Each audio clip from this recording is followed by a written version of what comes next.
Let-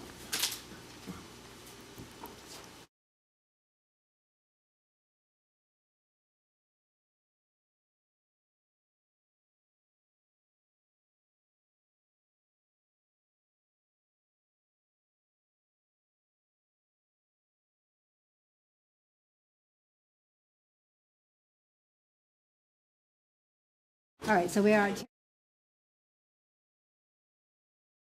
everyone, and welcome to meeting number 2. This is a special council meeting meant to receive the presentation of our draft 2024 operating and capital budget. I'm going to just say that we already began our meeting with a confidential session at 4:30 this afternoon, and so I'd like to just address that, please. We had 2 items of confidential, and coming out of that, we have some recommendations. So I'm going to explain to the public, for transparency's sake, why we went into confidential. So we began at 4:30 this afternoon for 2 items.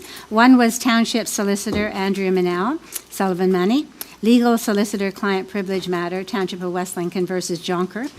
The applicable closed session exemptions were litigation or potential litigation, including matters before administrative tribunals affecting the municipality or local board.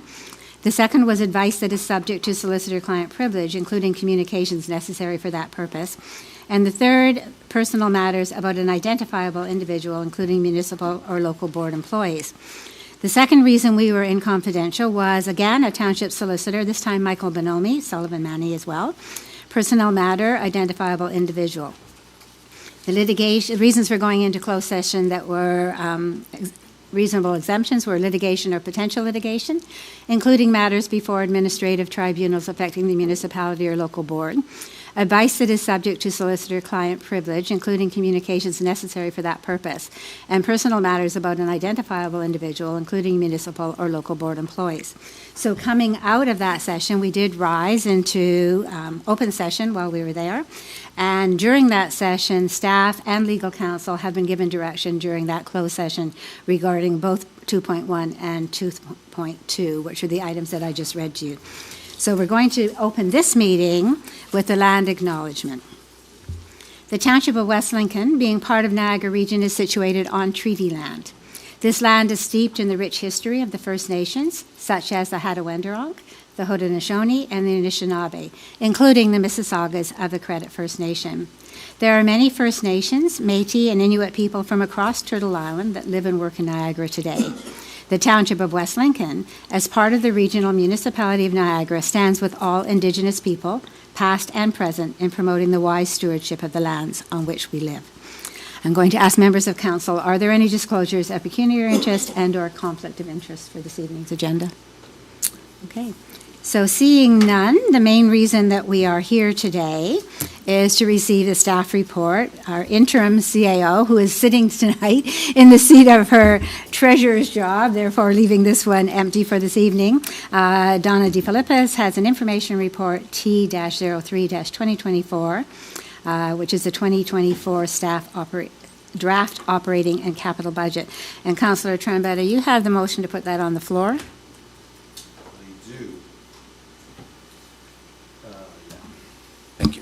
Moved by myself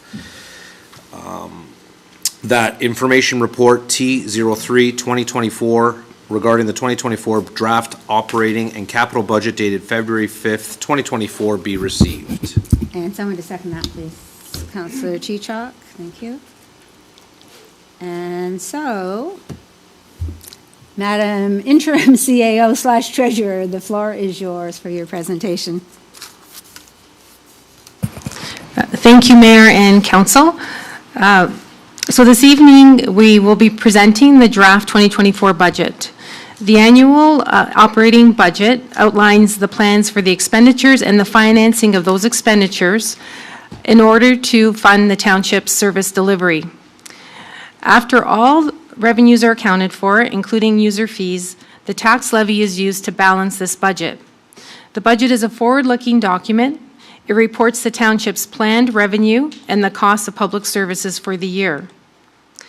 The budget preparations for 2024 were very challenging, as staff was faced with managing rising costs, low assessment growth, and tackling an infrastructure funding gap while being mindful of the impact on the tax levy. I would like to thank Caitlin Hall, Manager of Finance, Deputy Treasurer, for creating this presentation that you're going to see this evening and for all the work on the 2024 budget. And a special thank you to senior management for the work that they all spent in contributing to this budget. This really is a team effort. And in this evening, all of the directors are in attendance. As well, for council's information, Cindy Weir is here. She is the acting CEO of the library.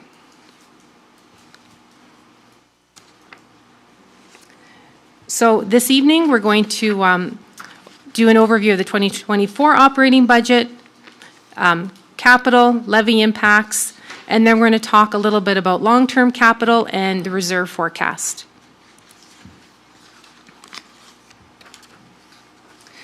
Now, in preparing this 2024 budget, staff have to take into account the reserve policy that council approved a few years ago, make sure that we are consistent with that policy, and we also ensure that infrastructure funding is sufficient to address the requirements of 10 years. We just don't look at this year, as we mentioned in our January report. We look at 10 years to ensure sufficient funding. And in most situations, a lot of the budget lines have actually been kept below inflation due to some of the other impacts that we were seeing in this budget preparation. The budget has been developed in line with the corporate strategic plan themes, and the 4 themes are presented on this slide for council's information. Council has seen this slide before, but I think it's really important to always bring it to your attention. It highlights how the operating budgets and the capital budgets work together. At the January meeting, when we presented the draft capital plan to council, we outlined how reserves and debt help fund capital. And reserves and debt are related to the operating budget in that reserve fund contributions come through the operating budget and that debt repayments they're paid through at the operating budget. So capital has a large reliance on the tax levy. This is to remind council of the various service areas that are funded through fees and not the levy. So the building department, water and wastewater are all funded through user fees. If there's any surpluses or deficits in those areas, they stay within those reserves. Equipment costs are allocated to various budget lines, and there's an allocation of overhead from corporate services and transportation services to the rate-funded budgets. This slide, council sees annually, and it just is to remind the public that the tax bill that they receive is for 3 different taxing authorities: the township, education, and the Niagara region. And the township, this is 2023's distribution, where the township kept 32% of that tax bill, and that's quite consistent year over year. It does not really vary much from that.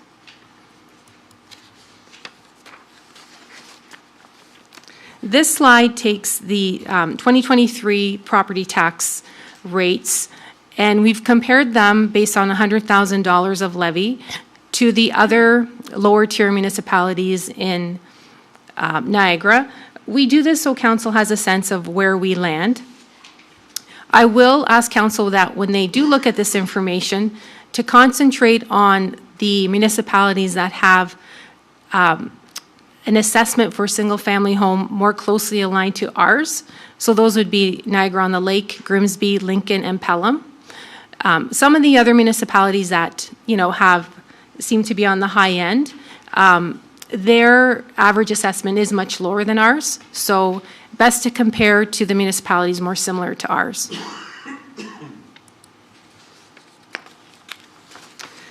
The operating budget is the plan for the day-to-day operations of the township. It includes salaries, materials, and supplies. And this operating budget is mainly funded through tax dollars and user fees. When it comes to user fees, they include things such as the fees we charge on recreation programs, planning fees, and also water and sewer fees. Now, the largest portion of the township budget is allocated to salaries and benefits. And that's at about 43%. And this slide highlights to council how the bulk of the revenue coming into the budget is through property tax. This slide takes out the user fee departments, so it takes out water, wastewater, and building. And you can see that the amount that is funded through property tax jumps quite a bit. It's 71% is funded through property tax. So these slides are just to, remind council how much that tax levy does support in terms of how we run the township. And this takes the expenditure, and council can see it by department. So you can see, most of the funding does go to transportation services at $3.9 million. So the next section of this presentation is going to delve into the pressure points that are in this 2024 budget. The first one is investment in infrastructure. And you can see the budget impact is just over $190,000, an impact on the levy of 2.1%. So this represents the transfers to reserves that fund capital and special projects. So these increases are necessary in order to ensure that we're able to fund these projects in the 10-year capital plan.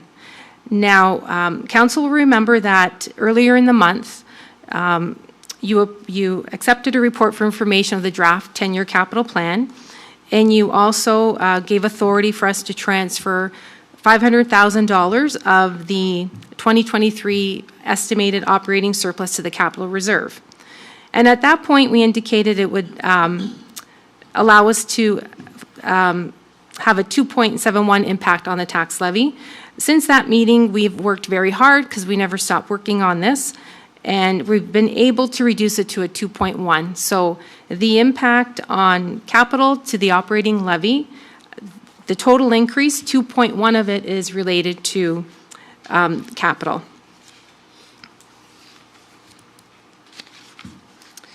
The next section is going to talk about investment in staff. As one of the previous slides indicated, the largest expenditure for the township is in salaries and wages, because it is staff that deliver the services that the public count on. So we have cost of living adjustments that are in the budget. Now, in terms of the cost of living, the 2023 base budget included a 2% cost of living adjustment. In 2023, due to contract negotiations, the actual cost of living was 3%. And in the 2024 budget, the cost of living is 2.75%. So the increase this year has to take into account the 2.75% this year and 1% representing the difference between 2023 actual and 2023 budget. So it's actually a 3.75% increase over last year, and I hope that's clear to council. And this includes both unionized staff and non-union staff.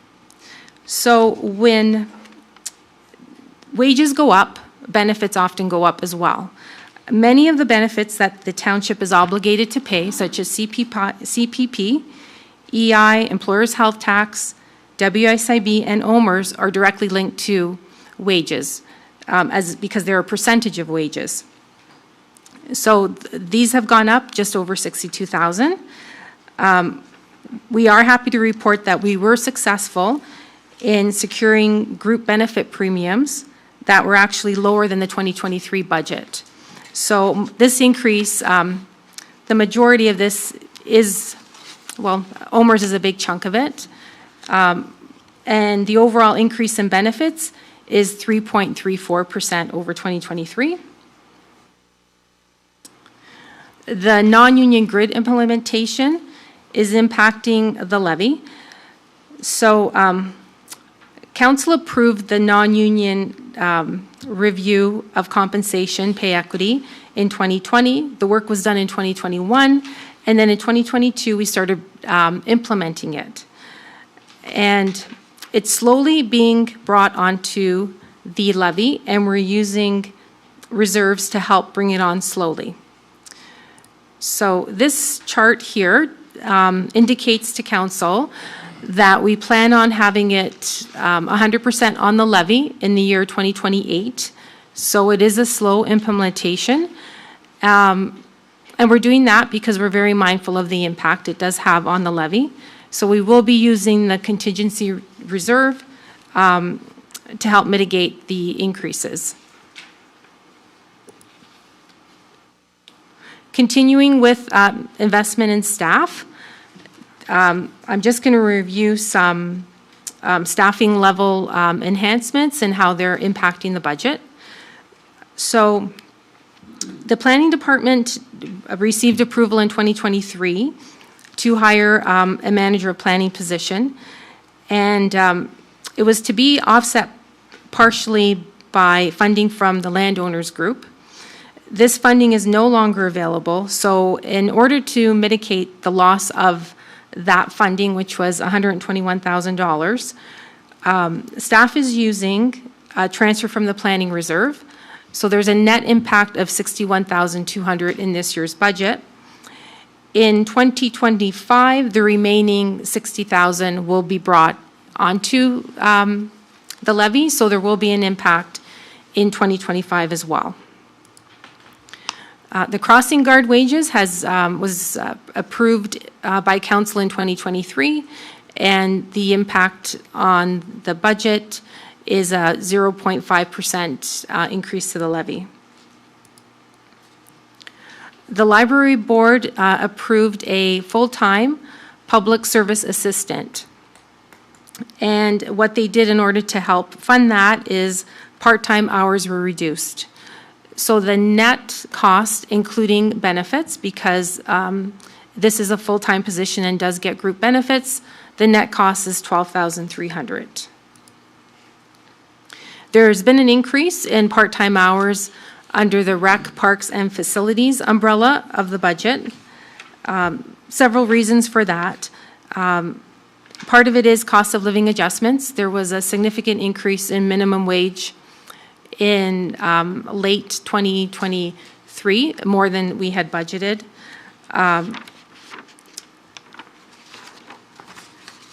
There's also included in here is a service level improvement of an extended ice season. Minor hockey has asked for extended ice staff, so that has increased the part-time budget by $12,500. However, we are seeing an increase in user fees that partially offset that. So there's a net impact of $6,400. And the recreation programming staffing has increased by about 470 hours, and some of that is for the Santa Claus Parade. 32 hours of that is for the Santa Claus Parade. And then the other pressure is a new position that we discussed in our January report to council, and it's a recreation events position, and we'll talk about that later because we have a slide for the Santa Claus Parade to talk about that specifically. We have seen a decrease in some of our grants that we've been getting. One of them is the COVID-19 grant. The 2023 budget did include some funding for the COVID-19 grant that we still had left over. We used that to fund some operating costs under corporate services, and that revenue is now gone. And we have seen a decrease in our Ontario Municipal Partnership Fund of $39,700. And that's the grant we received from the province in recognition that we are a very rural municipality and we don't have the strongest assessment base.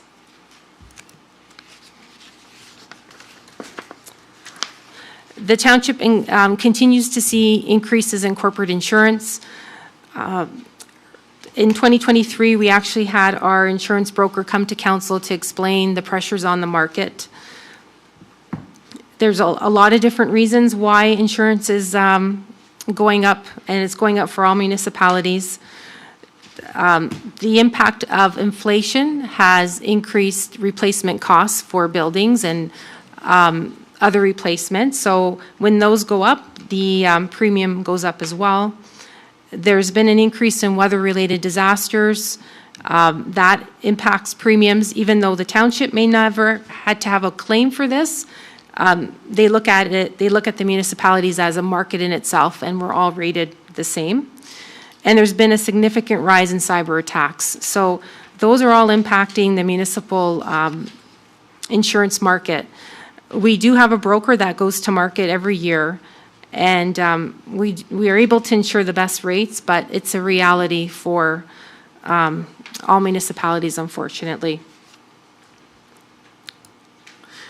We're seeing, we're estimating a rise in utilities, and for us, utilities include natural gas, hydro, water, and telecommunications. Now, inflation has impacted this budget. A lot of the budget line staff have kept to a minimal. One area, the repairs and maintenance of facilities, we've had to increase that beyond inflation. A lot of that is related to the West Lincoln Community Centre. 2023 was really the first year that staff had that facility 100% at capacity. You know, when it opened mid-year, and then we were hit with the pandemic. So 2023 was the first year we really had good data to predict what our costs would be. So now that's reflected in this budget line. In addition, we are now budgeting for better maintenance at the new Station 2 building that will open in 2024. Some of the maintenance items did not exist in the old building. For instance, there will be a generator now that needs monitoring. That's an example of why we've had to increase this. Another impact to the 2023 budget is this is the final year that we're bringing on the repayment of the Fire Station 2 debenture on the budget. Council will remember that we knew that we would need a debenture for this building. We started raising funds in 2022, and it was a 3-year plan, and 2024 is the final year of that plan. It's not all doom and gloom. We did have some mitigating factors that helped decrease those impacts. One of the activities we do is we do look at the support areas such as corporate services, and some of those costs do get transferred to fee-based departments. So that's had a positive impact on the tax levy. Facility user fees, that user revenue has gone up. The usage at the West Lincoln Community Centre is greater than anyone probably ever anticipated, so we see a revenue increase in that area.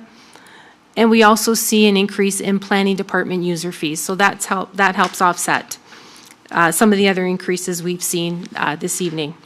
So these slides recap, on a high level, the major items that are impacting the 2024 budget. So just going to talk a little bit more about the Santa Claus Parade, because that is something that Council specifically wanted covered in this year's budget. So the budget does include a full-time position. It's an event, do I have the title? Community Engagement and Events Coordinator. I just wanted to give the official title. The cost of that in the slide includes benefits. It is offset because we budgeted last year for a market position to help operate the farmers market. This new full-time position will take over those duties. So the net impact is $62,300. There's also operating costs in the budget of running the parade, such as booking entertainment. And there's also some sponsorship revenue in there. And another thing that I've done to mitigate the increase is on an annual basis, there was a grant given to the Santa Claus Parade of $5,000. I've lowered the community grant budget line by $5,000. So the net impact of that part of the Santa Claus Parade is $7,600 for a net impact of $69,900 on this year's budget. So just a few more things about the operating budget. Assessment growth this year is 0.36%. So that means the first $32,800 of the increase in the levy has no impact on property tax. And I give, in the report, there's a lot of information to council regarding growth and assessment growth. In 2023, we had assessment growth of 1.88%. So that meant the first 187,000 of the levy increase had no impact. And the township has seen assessment increases over the years, 1.7 in 2022, 1.29 in 2021, and 1.85 in 2020. When we have those assessment increases, growth, it allows levy increases to have a lesser impact on the actual tax rate. Unfortunately, in the 2024 budget, we do not have that. The lack of assessment growth will mean that there's a larger impact on the levy. Something to keep in mind as council reviews this, a 1% increase to the tax levy equates to another $15 on taxes. And the other way, if you decrease the levy by 1%, there would be a decrease in taxes of $15. And of course, when we speak to this, we always talk about an average residential home. And for us, we look at a single-family detached residential home, and it has an average assessment of $388,600. I remind council that's based on 2016 values. It is not based on current market value, because MPAC, who does our assessing, is legislated to use 2016 as the date. And we have yet to hear if that date will change or when it may change. So right now, we are working with 2016 values.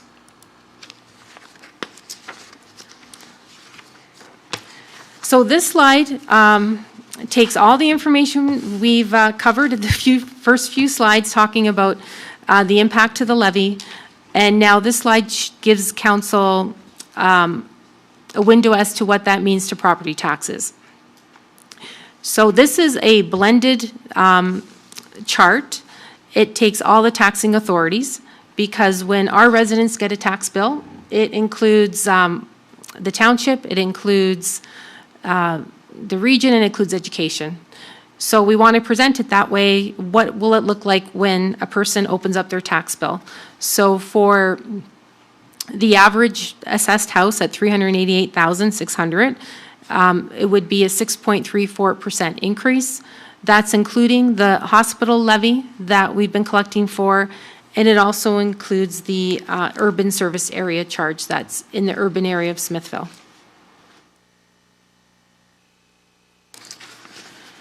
So, what do all these taxes go? Where are they all going? This information is provided every year in our tax bill insert, so the public understands where all this money is going. So this includes the township, this includes education, and it includes the regional bill, all in one. And again, this is for 2023. In terms of water and wastewater rates, the water and wastewater rates will go up July 1st of 2024. Council has already approved the user rates when the user fee bylaw was passed in December of 2023. We'd like to get those approved ahead of time. The rates that we do use for water and wastewater, they come from a financial plan that we're obligated to have done, I believe it's every 5 years, where the costs for providing this very important service are looked at, operating is looked at, capital is looked at, and a rate is devised to say, okay, what is the rate to make sure that these services areas are completely funded? So there will be a 5% increase to the rates. I believe it's the sewer operating rate will go up, is it 2%? Yeah, that one will go up 2%, everything else will go up 5%. At the January meeting where we talked about staffing, we also let council know where we're seeing some staffing pressures. All of these positions that are on this slide, they are not included in the base budget that you have in front of you. We've indicated the cost for the positions. These costs include benefits, not just wages. And we've indicated the impact to the levy on a line-by-line basis of these positions. And more detail regarding these positions can be found on Schedule D of the report to council. So the next few slides talk about the capital budget. We did bring the capital budget to council earlier this month, so council has some time to look at the projects. So this slide just indicates which department areas, how the spending is going to be. The largest in 2024 will be environmental services. That includes water and wastewater and storm.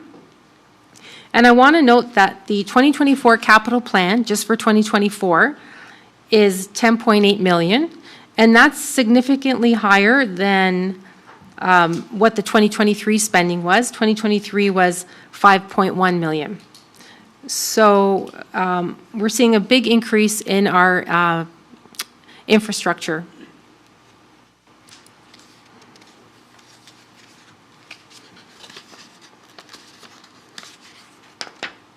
And this slide shows to council how the money is spent based on the type of asset.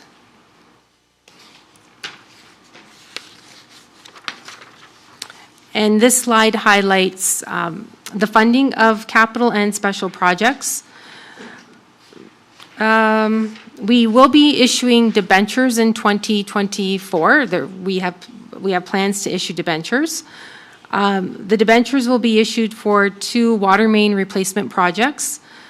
One is on Highway 20 and one is along Killens and Barbara and Brooks in the urban area. In addition, there will be a debenture issued for the hospital, our contribution to the hospital. That will probably happen in late 2024, as we probably have to make our contribution in early 2025. The township also relies on 2 grants from the province, which really assist in us being able to complete all our capital projects. The OSIF grant, which is the Ontario Community Infrastructure Fund, and then the federal government provides the Canadian Community Building Fund. Those total approximately $1,061,000. Another funding source for capital is development charges, and the township's current development charge bylaw will expire in July 2024. So staff are actively working on the background study, which is the basis for the fees that we were able to charge. So we do anticipate that some of our projects that are funded through development charges, the percentage may change, and we may also have some projects in the budget that are related to growth where we may not be using development charges, but once that bylaw is passed, we'll be able to. Now, the next few slides just provide council with the 2024 budget plan by department. And similar to the January report, we have allocated it between rehabilitation, renewal, growth-related, or if it's a service improvement. So something that we don't have right now that this will provide a new service. It's either a service to the outside or a service internally to the township. And in your report, there's detailed schedules that go into detail and explain each of these projects. So I'm not going to go through these in detail because we did discuss, they were presented in January, and if council has any questions about any of them, that could be covered through the question and answer period.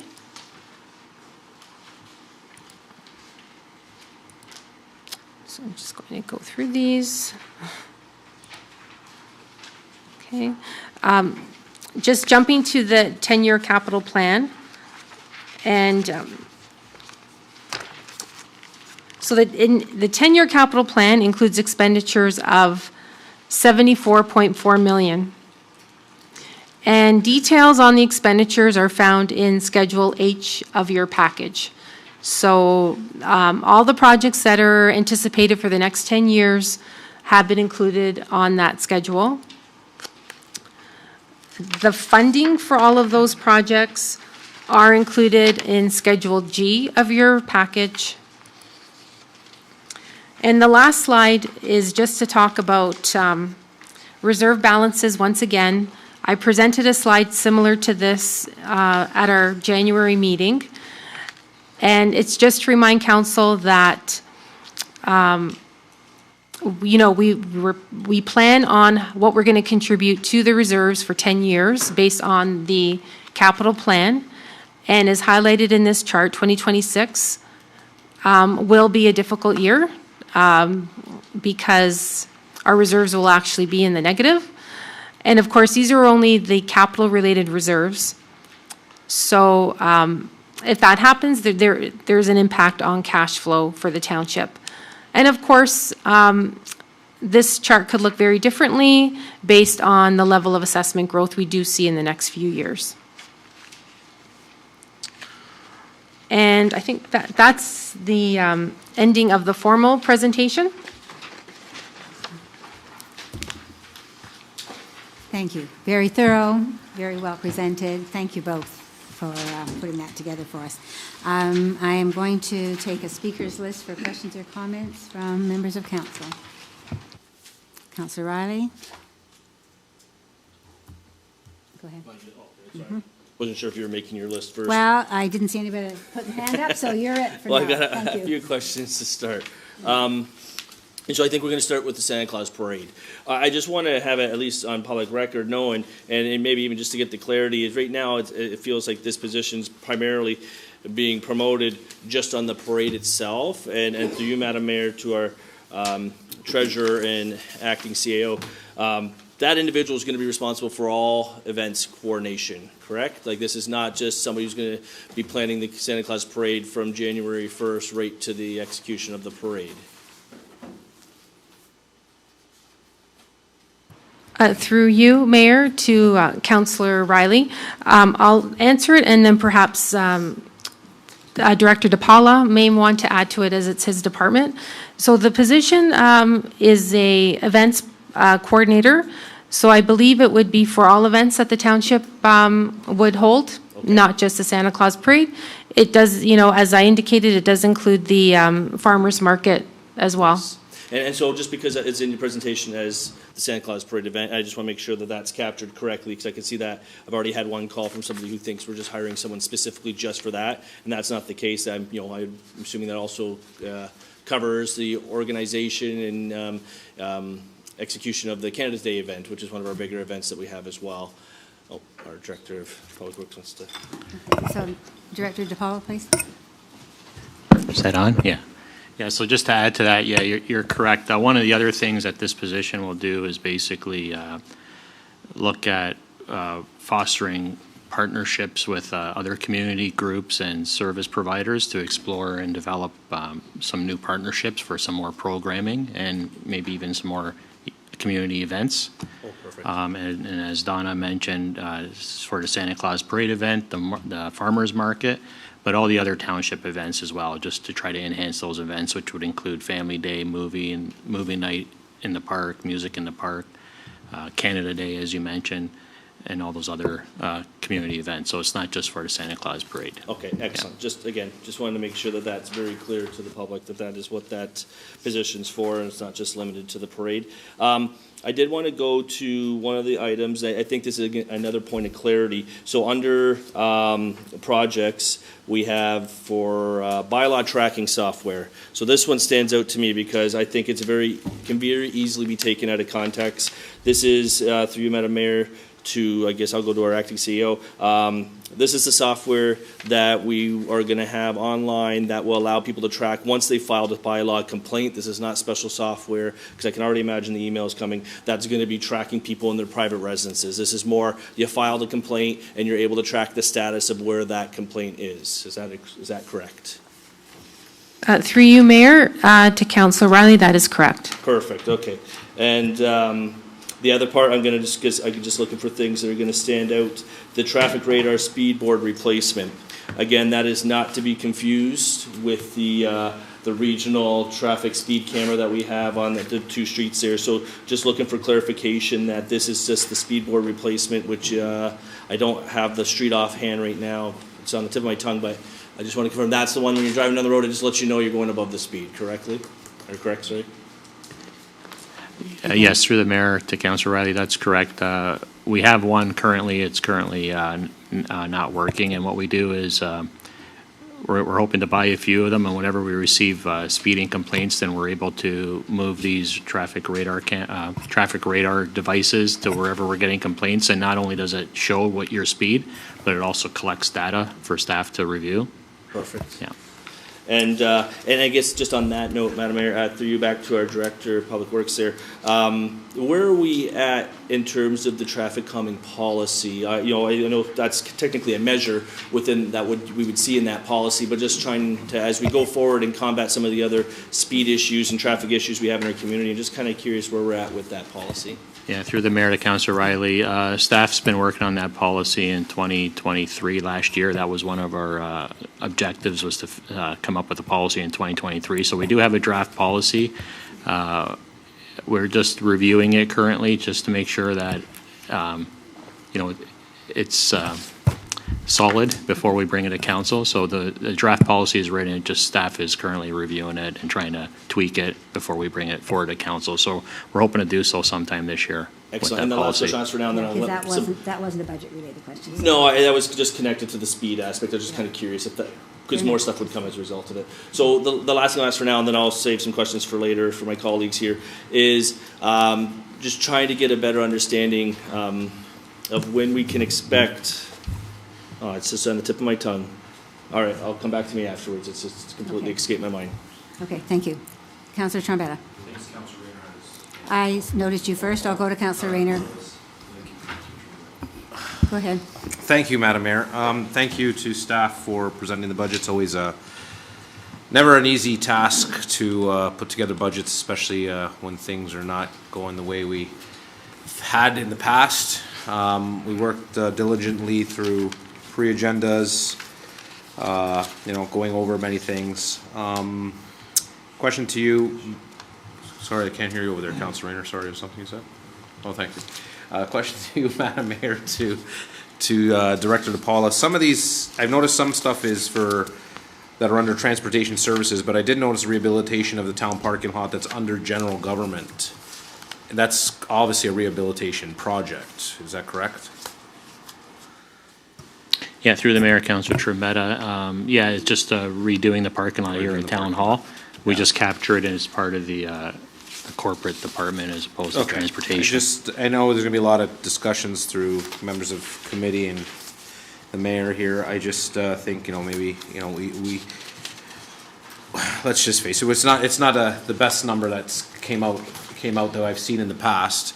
And there's maybe some projects that I think that could possibly be, maybe put in delay, as in, my thoughts, maybe something like a parking lot. I see the parking lot right now, and it's not in the best of shape, but it's not in the worst of shape. So these kind of little things like that is something that us as committee need to come together and put our heads together on what's really necessity and what we can take out of this. I call it the basket of eggs, and which eggs we're gonna be taking out.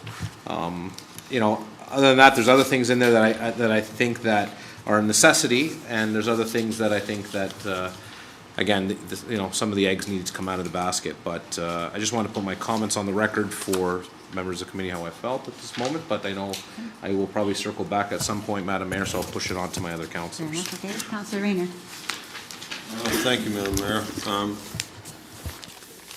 Further to what Councillor Trombetta said with regards to the parking lot, he said, I agree with him that it's not in the best of shape, but it's not in bad shape. And I guess for a lot of us out in the country who live on the mud roads, they would gladly accept that parking lot here if they had a chance to have that as part of their road out there. So I think that's one that's possibly could have been held up for a year or two longer, and probably is not going to make a lot of difference.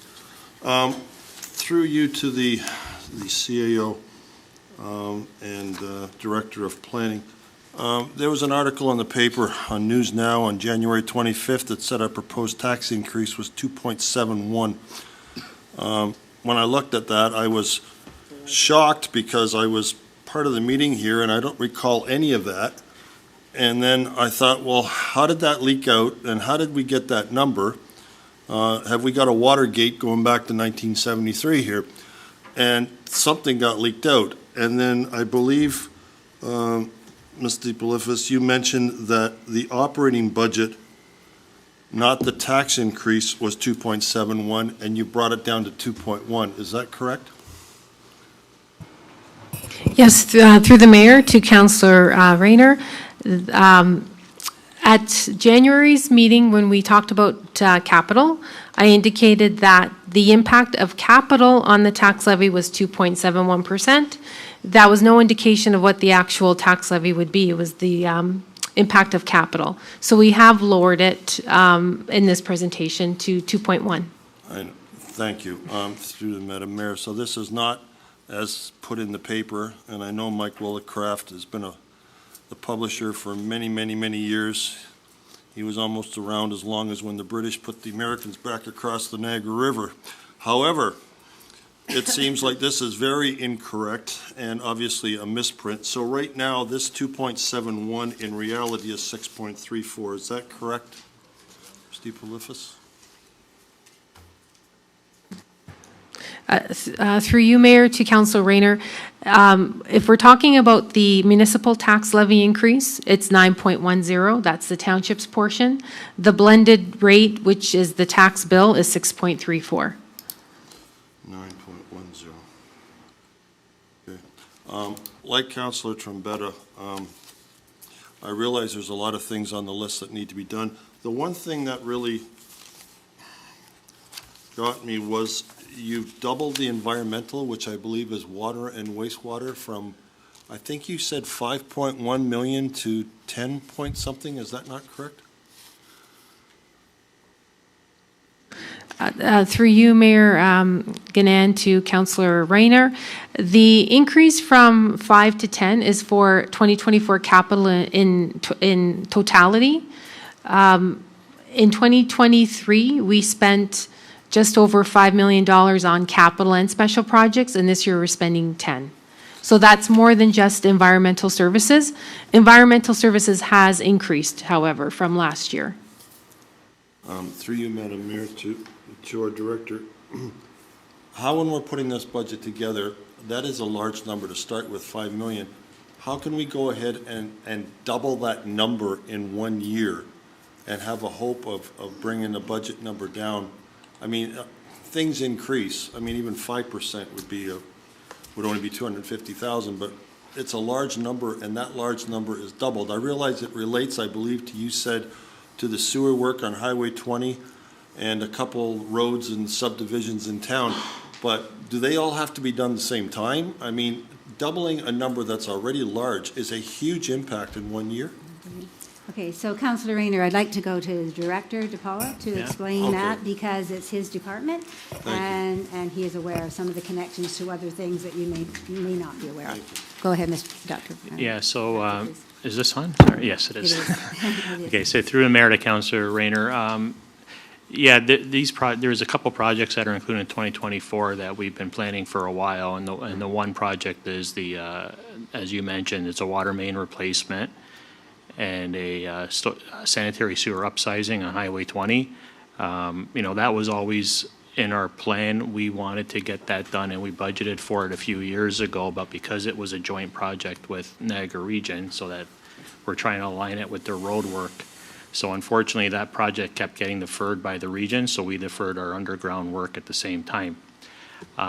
This is the year where the region approved that project, so that's when we have to do our sanitary and water replacement project, just kind of piggybacking onto the region's contract. Can we defer that? I would say no to that, because the region's proceeding with the road work now, and we need that sanitary sewer upsized for some development that is planned in the northwest quadrant. So that project needs to go. It's just the timing of it. We were hoping to get it done in previous budget years, but it just happened to be this year.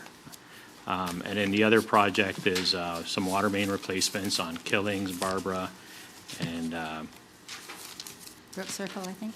Killings, Barbara, and Brook Circle? Brook Circle, I think, is that one? And Brook Circle, thank you very much. Yeah,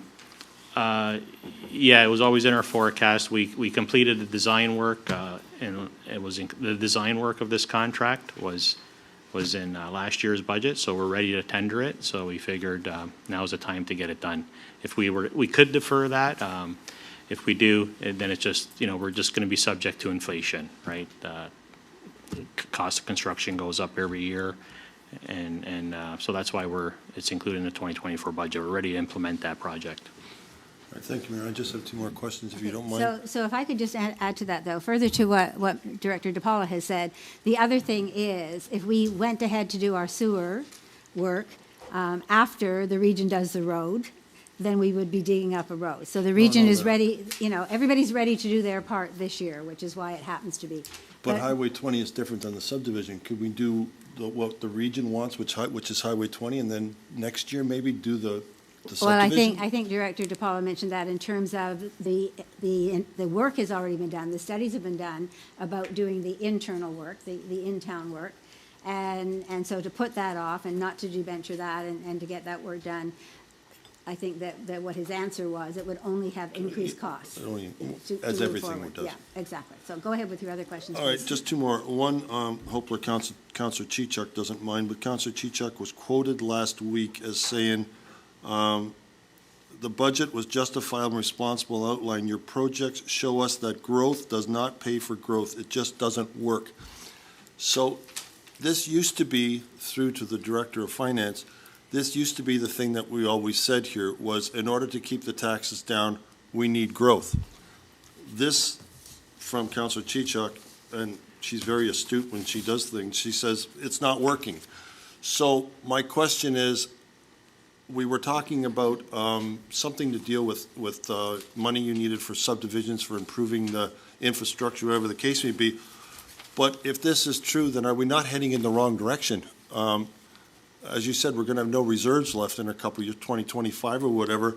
And if we're going to go ahead and start, and I'm going to be blunt because I'm a guy who loves the country, we're going to ruin the nice, small agricultural community that Smithville always was and make it into a Grimsby or whatever you want to call it. But we're not doing it now for the financial reasons that everybody says we're doing it for. We're actually going to hurt ourselves. So the question is, I know it's probably the answer is mandated, but is this true? And if so, can we cut back a little bit so that we don't increase our negative, knowing that this is going in the wrong direction? Thank you, Mayor Gahan, to Councillor Rayner. I will attempt to answer your question. I'm going to attempt it in pieces because it's a very complicated issue that you've brought up. I'm not going to pretend that it's easy. I'm going to start with assessment growth because Assessment growth is every time a new house goes up, there's a renovation where assessment goes up, there's an addition. It is that assessment growth that allows council to add new services. Because without that, you remain the way you are. You can't hire new staff because there's no increase in the base.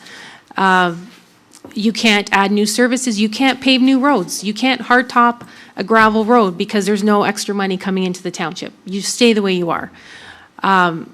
We've been mandated that we have to grow, so I don't think that's a possibility.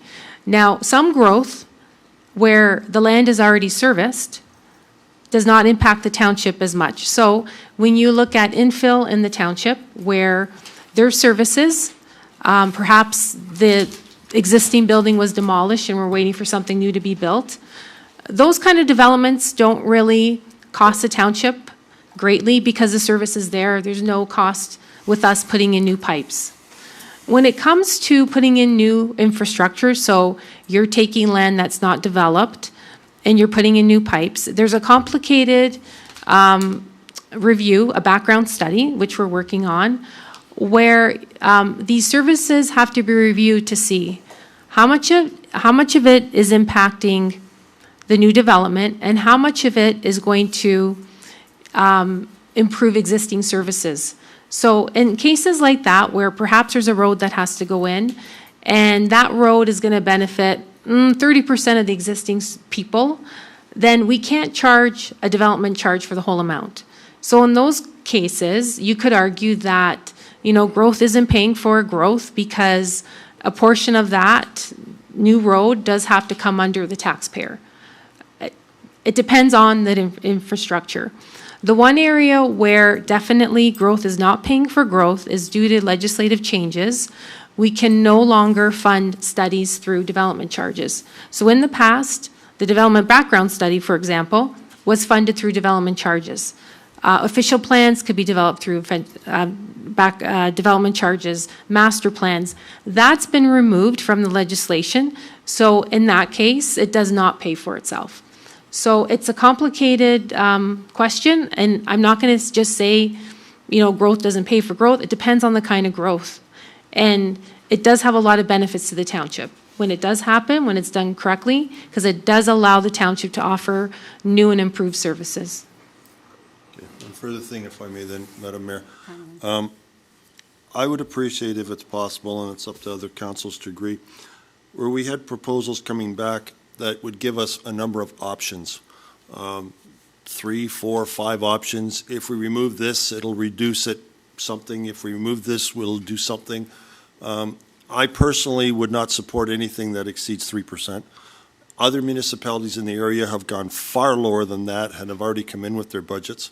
And I know this is a time when we have to kind of put away our wish list and say, what are the things that we have to have? This is no longer the time when we can add some of the luxury things. Like last year, we did a huge section of Vaughan Road. A couple of years before that, Concession 5. This is not the time for that stuff. This is the time to look at the stuff that's only necessary. But we still have to prioritize what is necessary because the people who live in this township, a lot of us are not in a position where we can afford increases like this. So we have to be very respectful of the tax base and the residents. So in this, I would ask, like we've done in the past, can you come back with a half a dozen different scenarios that we can work together as a council and prioritize with the work of staff to determine what is absolutely necessary so that we can bring that number down to a level that has been done in other municipalities and is reflective of what we, the people who are elected to represent, what they would think would be a fair increase to the tax base for this year. Okay, thank you. So we are going to go to Councillor Bradrick. Oh, so you wanted to answer, Donna? I'm sorry. I just thought that we would move on. Go ahead. Through Mayor Ganan to Councillor Rayner, I want to make it very clear that when we started working on the township levy, we were over 14%. It was an over 14% increase. Now we're at 9.10. I recognize very much that that's a high increase. In order to get that to 3%, we would be looking at removing services, we would be looking at removing positions and laying off staff. That is the only way we could ever get to 3%. I'm an optimistic person, but in that case, I have to really say that would be impossible. There would be a drastic cut in services.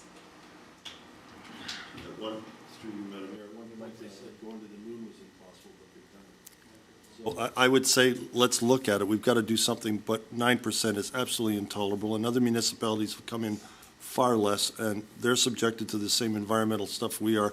We've got to try to prioritize it. We cannot come in at that number and accept people to say that we've done a job well done. We may have done a job well done through what you've done, but the number is still too high from what they can afford. So there's certainly no disagreement with that, but one thing that we need to look at is that some of the other municipalities have had more assessment growth that has helped to bring down, and offset some of those things. I understand We haven't had that. We still have a population that has to exist here We and do. thrive, and we can't do it by bleeding them to death with high tax numbers and an economy that doesn't support that Okay, right now. so no disagreement, Councillor Bradrick. Thank you very much. Some comments and some questions. So certainly agree with Councillor Rayner that the current economic environment in Canada, the Ontario, locally, the world even, has to be a serious consideration when we are sharpening our pencils, or at least asking staff, I guess, to go back and take a look.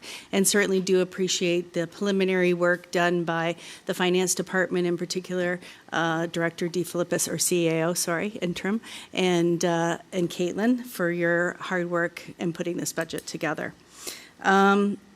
I guess what I would be asking is maybe looking at some of the special projects that have been listed and what, if any, of those could be put off till the future.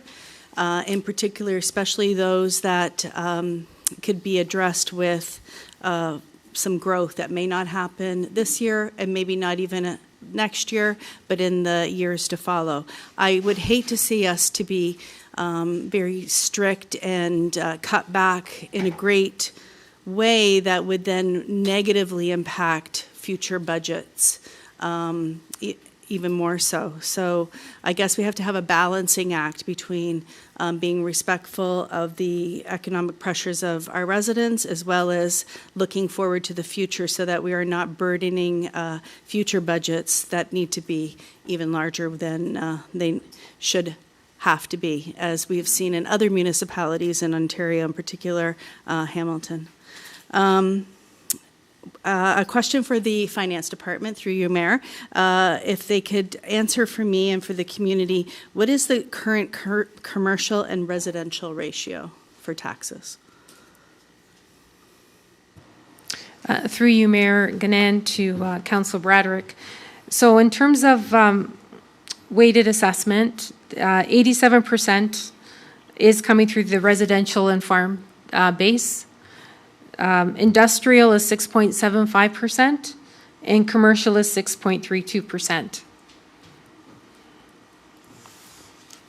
Thank you very much. And, the reason I ask that is that as we are looking to enhance our upper management and hire on a new CAO, it will hopefully be part of the will of council to look at how we can grow some of that commercial and industrial areas of our tax base in order to take the burden from the residents that are in our community. If I could also ask a question to Director DiPaolo.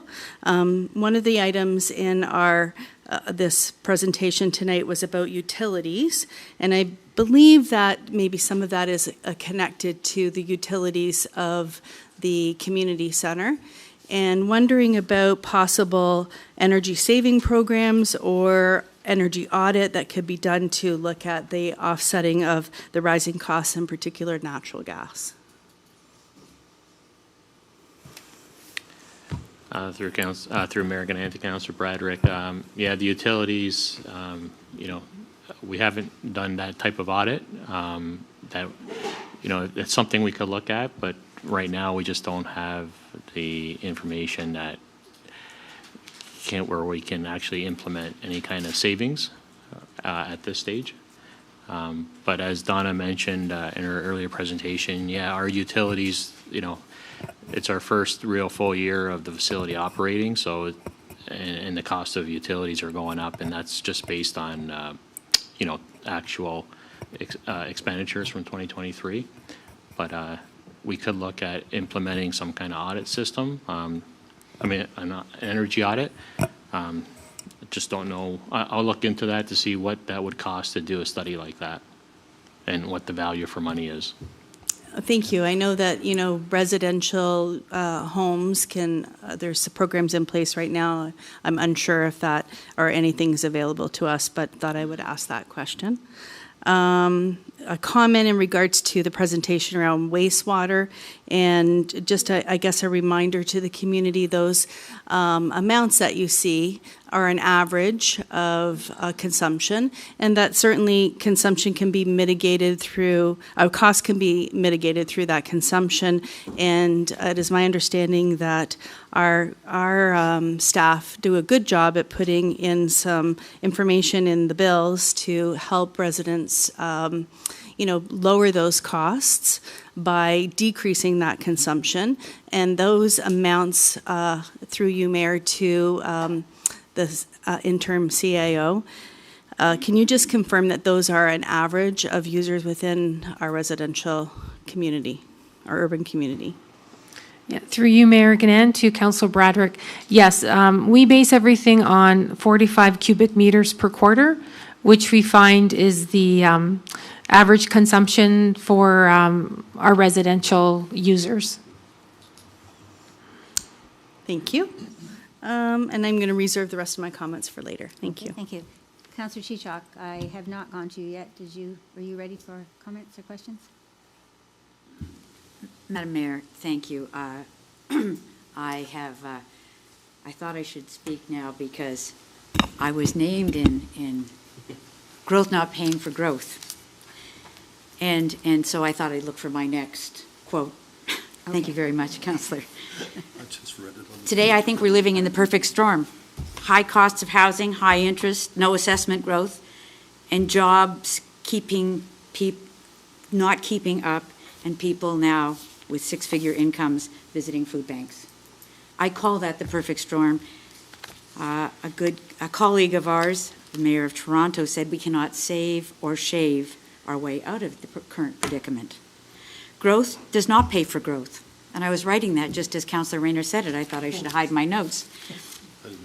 Now that we have been imposed by the province to reduce some of our costs, but still grow, the cost of a house, the initial cost of a house, may be artificially reduced, but inflation, interest, and other things have kept them high. But what we're really doing is shifting the cost of the house, the initial outlay of the house purchase, to the carrying cost of a house. That's shifting everything to taxes.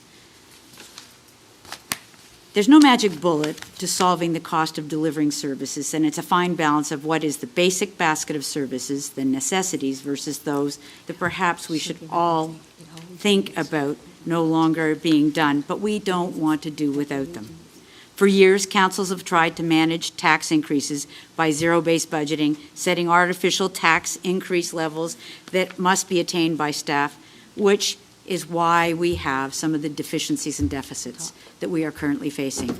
I commend our staff for being so brave, for bringing forward a budget as they have today, because that perfect storm, which has taken off the curtain or the mask of what it is we are facing here, says there's no place to go and hide. There's nowhere to go and get it. It's either tax or borrow. Our municipality has not borrowed. We've managed our tax increases here like every municipality or most municipalities in this province by taking the new tax assessment and putting that towards today's expenses, when in fact that tax might and should go to a reserve for the future maintenance and repairs or capital costs of the new area. I don't know. I just look at it, and having had some experience or at least watched treasurers in other areas, I think we've managed it very well. The burden of real costs of running a municipality are what we see here this year. And Ms. DeFilippis and her staff, and all of our staff have shown us what they need to keep up with the services we provide at the levels we provide it, and that staff have been constantly nagging us to replenish our reserves in order to keep us from minimizing the borrowing that is in our future. If they haven't told us what we have to do once, they've told us 100 times. Without growth, we have to raise taxes and take the burden on the shoulders of those that are here today. With growth, we should take a good portion of that tax and put that money aside for the maintenance and repairs of the area. No one does this. They take that money to pay for this year's services. In fact, many say, well, now that we have lots of money from growth, we'll increase the service levels. Ergo, try and take one of those services away. Well, we've all tried to push off the inevitable, and what's been given to us is a budget with no new staffing, maintaining our community services, because there's no staff in the budget at the current level. Am I correct? Through you, Madam Chair. The staff increases are all on that page that are not in the budget we have today. One. With the exception With of the one. exception of the one person. And maintaining we've been charged with maintaining our community and the expectations of the people out there that we serve and oblige. We could ignore the future. We could pray for an amalgamation. We could let our unkept municipality be assumed by a new entity. That's not prudent, it's not responsible, and it's not the West Lincoln I know. We can't ignore the needs of this community, and we cannot shave or save, to quote that mayor of Toronto, our way out of this. So I have no problem in discussing the budget that we have before us, but after having had numerous talks, or a couple of, several talks with our people, I find that there's not going to be an easy way out of it, and making a cut may mean borrowing, reducing a service level, or putting off something that already needs to be done. I say that because my colleague thinks that I say that growth doesn't pay for growth. Growth has a cost to it, and I think we've managed it well in here in West Lincoln.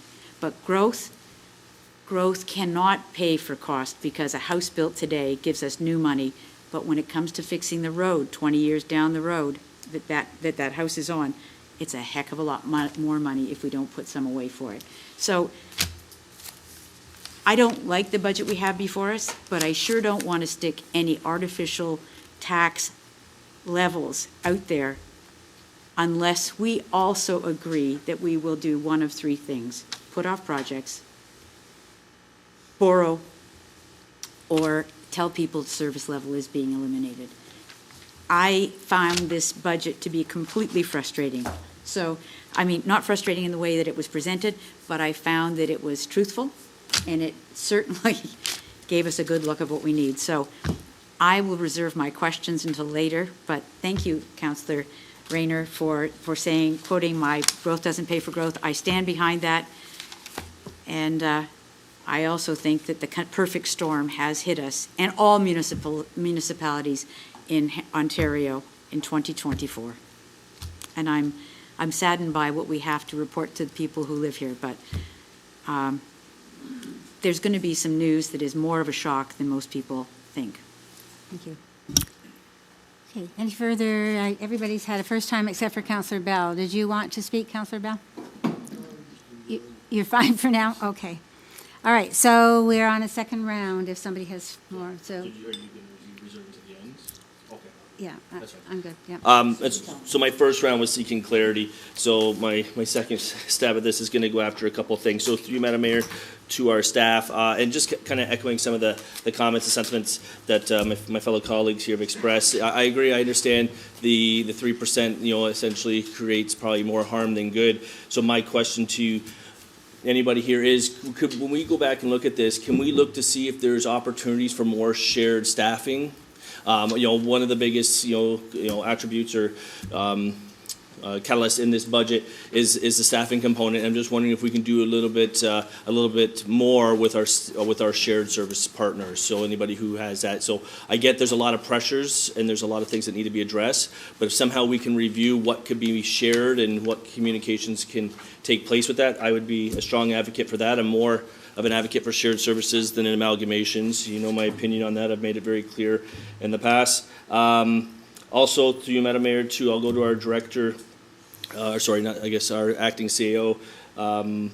I don't, and maybe I've missed this here, but I don't see, last budget, we had a breakdown of what the impacts of Bill 23 had in the tax portion last year. Is that in here, and can you just steer me to where I could find that? Because I don't seem to see it, and I just don't know where I'm missing it.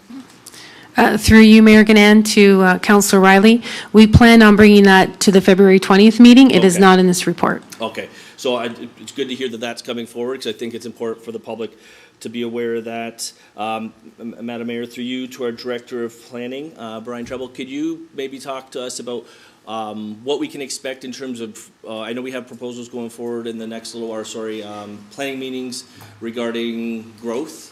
And I know the concern right now, we're at 0.36 from our assessment growth last year. So I think this would be a great moment to talk about what is possibly in store in the coming year and how things could possibly tip the scale into the positive column going out of 2024. Through you, Madam Mayor, to Councillor Riley. Is this on? Yep. It is? Okay.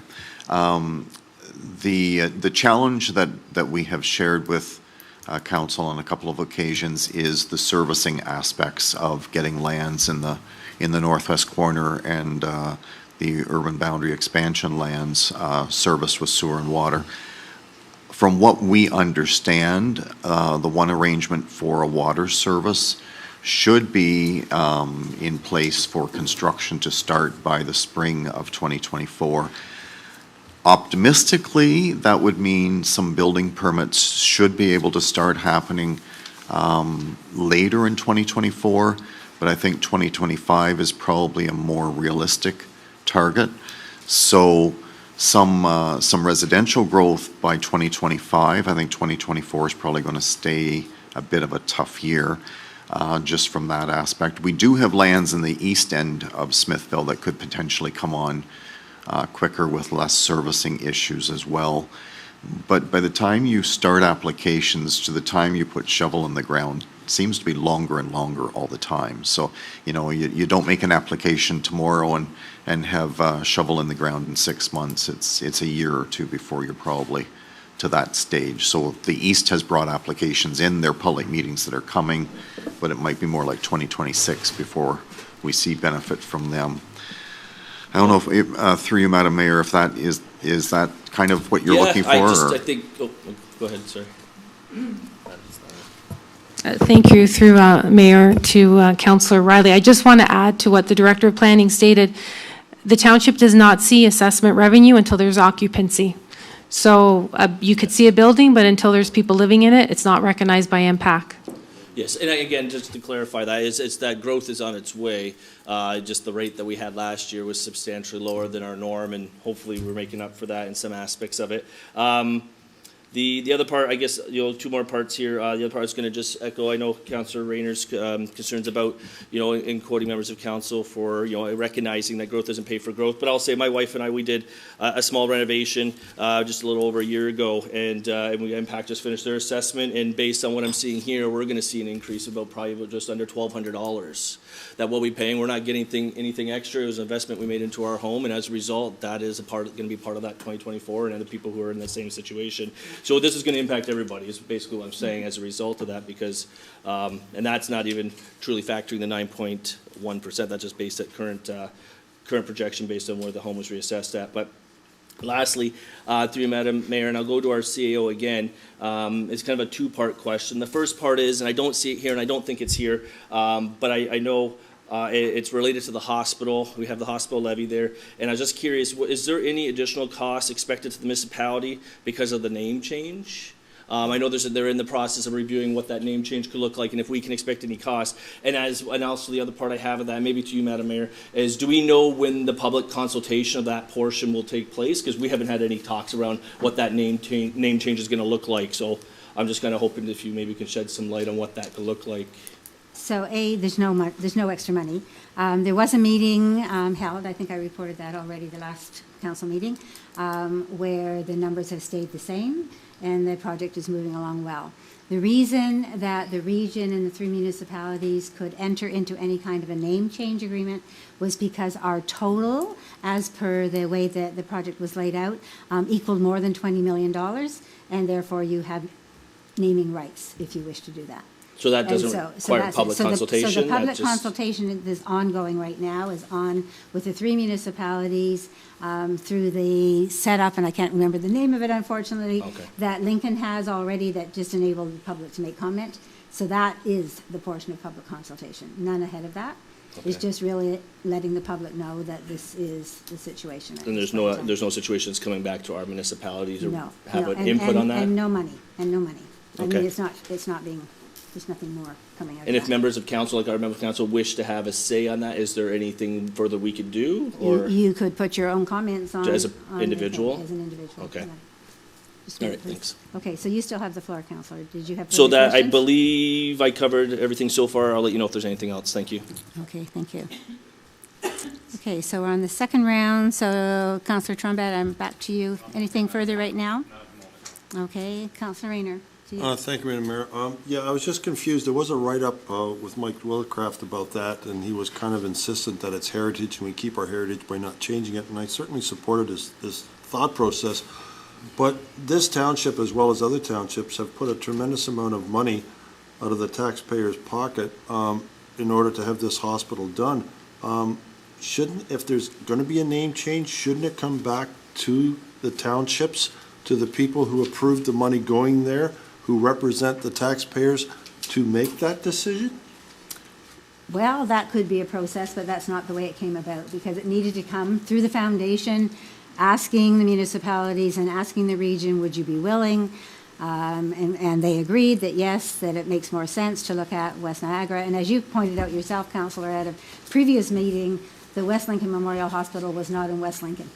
And so that has caused a great deal of confusion, which is why keeping the memorial portion of it was the nod to the history, and making it more specific to the areas that it services was what came out of that. Well, that's the reason why I supported that hospital, was because it had West Lincoln. But when I go, like I've had surgery, I go to Dunnville and I get it done a heck of a lot quicker. Okay, so you know I what? wouldn't have This- supported that because our name is on it.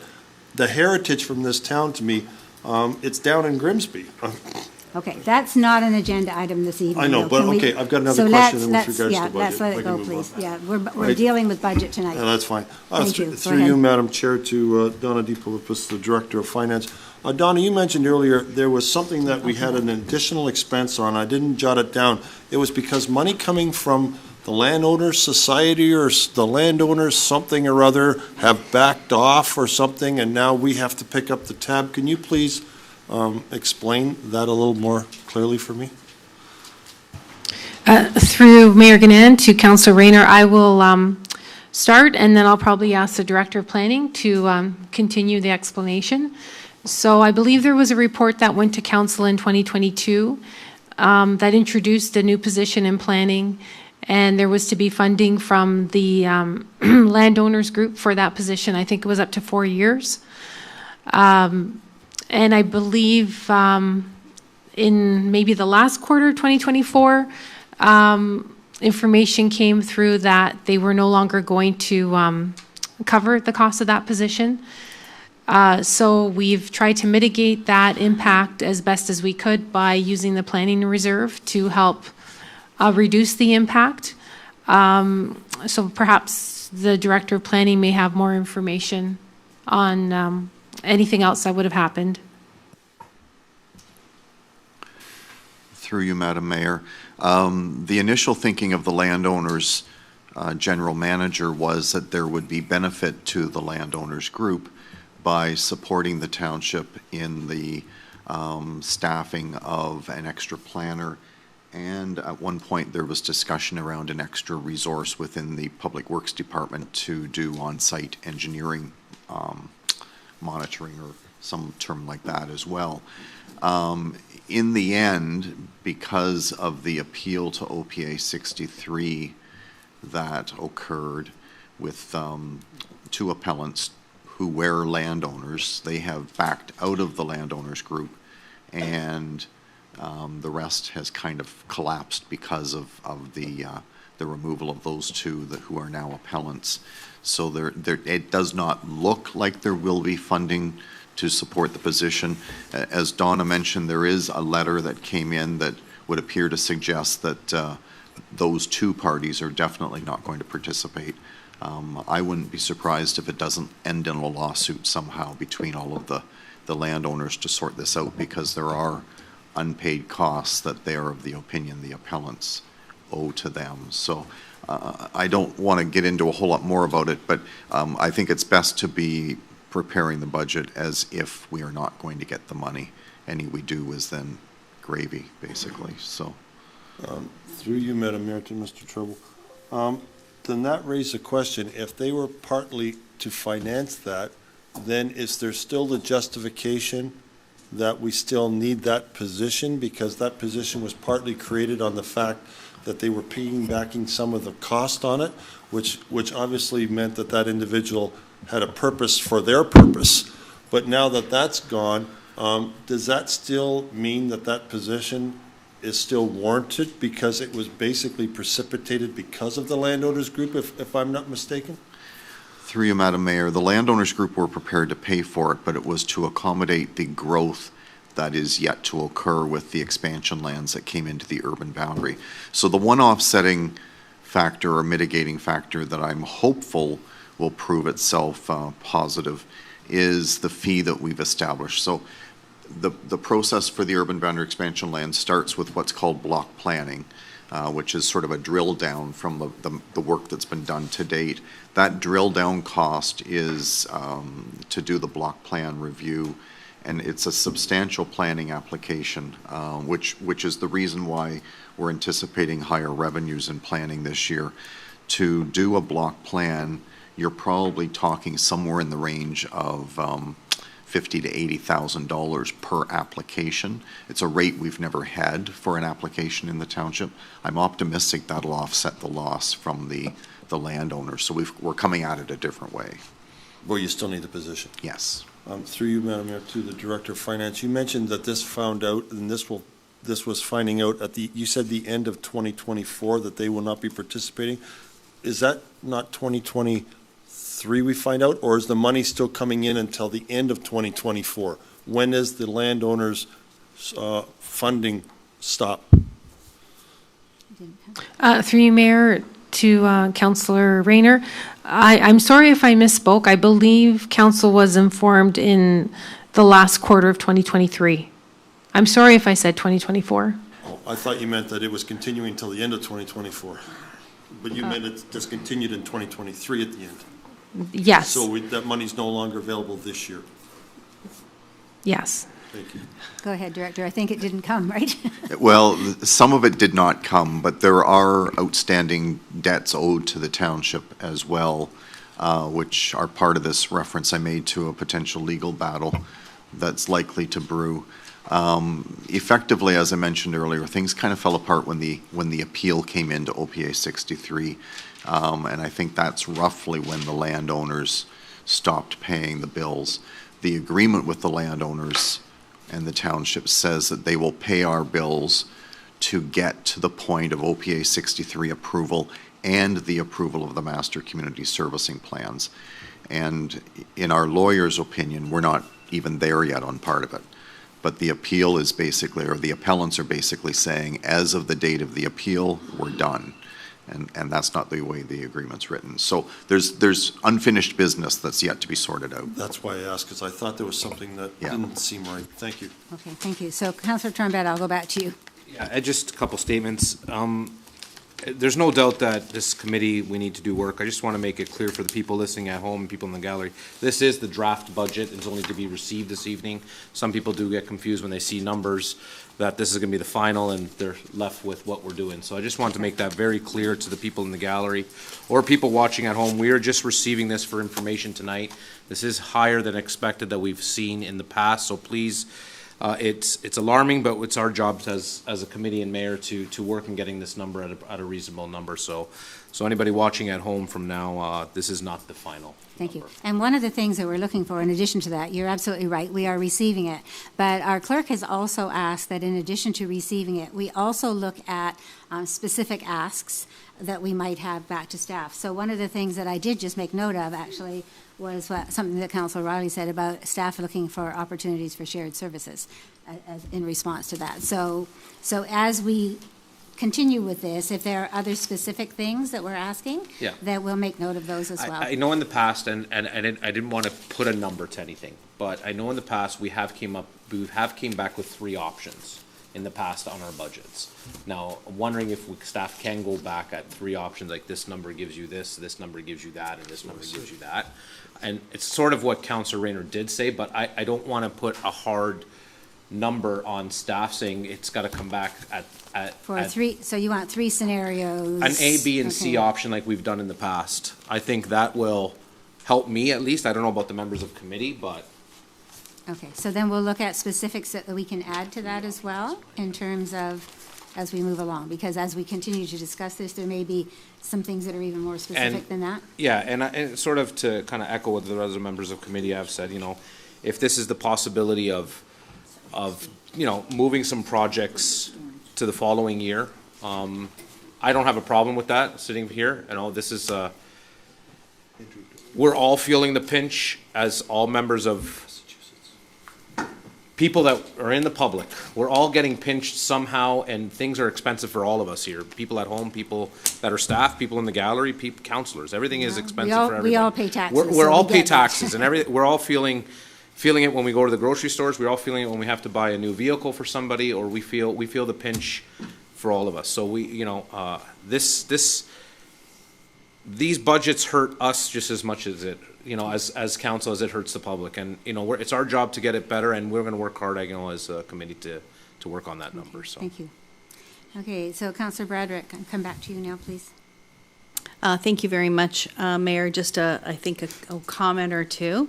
If I could just highlight the fact that interim CAO DeFilippis pointed out the strategic plan, 4 main points, and one of those being advance organizational capacity and effectiveness.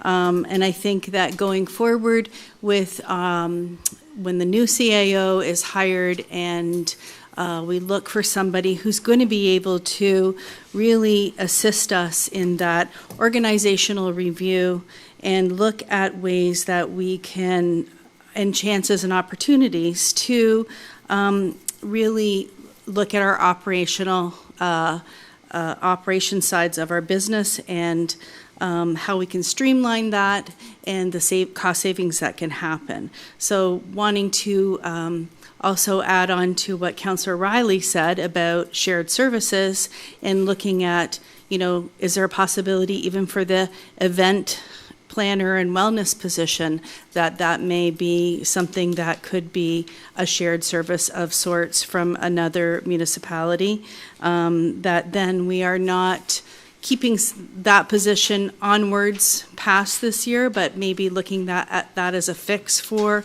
2024. I'm not sure if that's a possibility, but perhaps something for consideration, because I do feel very strongly that we don't want to saddle a new CAO walking into an operations that could have been streamlined prior to, and then looked at really what our needs are and where our capacities for strengthening can be and where capacity for lessening can be as well. So I don't want to affect that work of whoever's coming in. Okay, thank you. Councillor Chichok, I'm back to you if you're interested in speaking again. Do you have more? Sorry. Madam Mayor, I would just like our staff to be creative. I would like, if they're coming back, and I didn't expect to be putting a recommendation forward. Tonight, I thought was just the shock factor. We're just still looking, so understand. anything you have to offer would be great. All I'm saying is that it must be clear that whatever happens to any of the options that come back as my council colleagues have been asking, provides a very substantial understanding of the implications. There's the easiest thing to do is to put off some projects, to look for shared services. Of course, then when we do shared services, we get a little shaky because we kind of lose our own identity. And that's often been the holdback for us to go out and share a service with someone, and we're not in charge. So I'm not saying any of that's off the table. I just ask that we examine the implications of each and every one of the options that would be put together for our consideration so that we know the whole impact. And I certainly agree with Councillor Trombetta that we don't ask them to come back with a percentage. Because that, if that's to be done, we can ask them to prioritize the increases.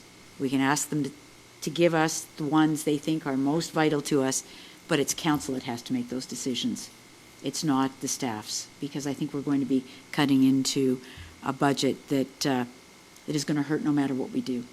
And I'm not saying that it's not well put together, and I'm not saying that my colleagues are not wrong.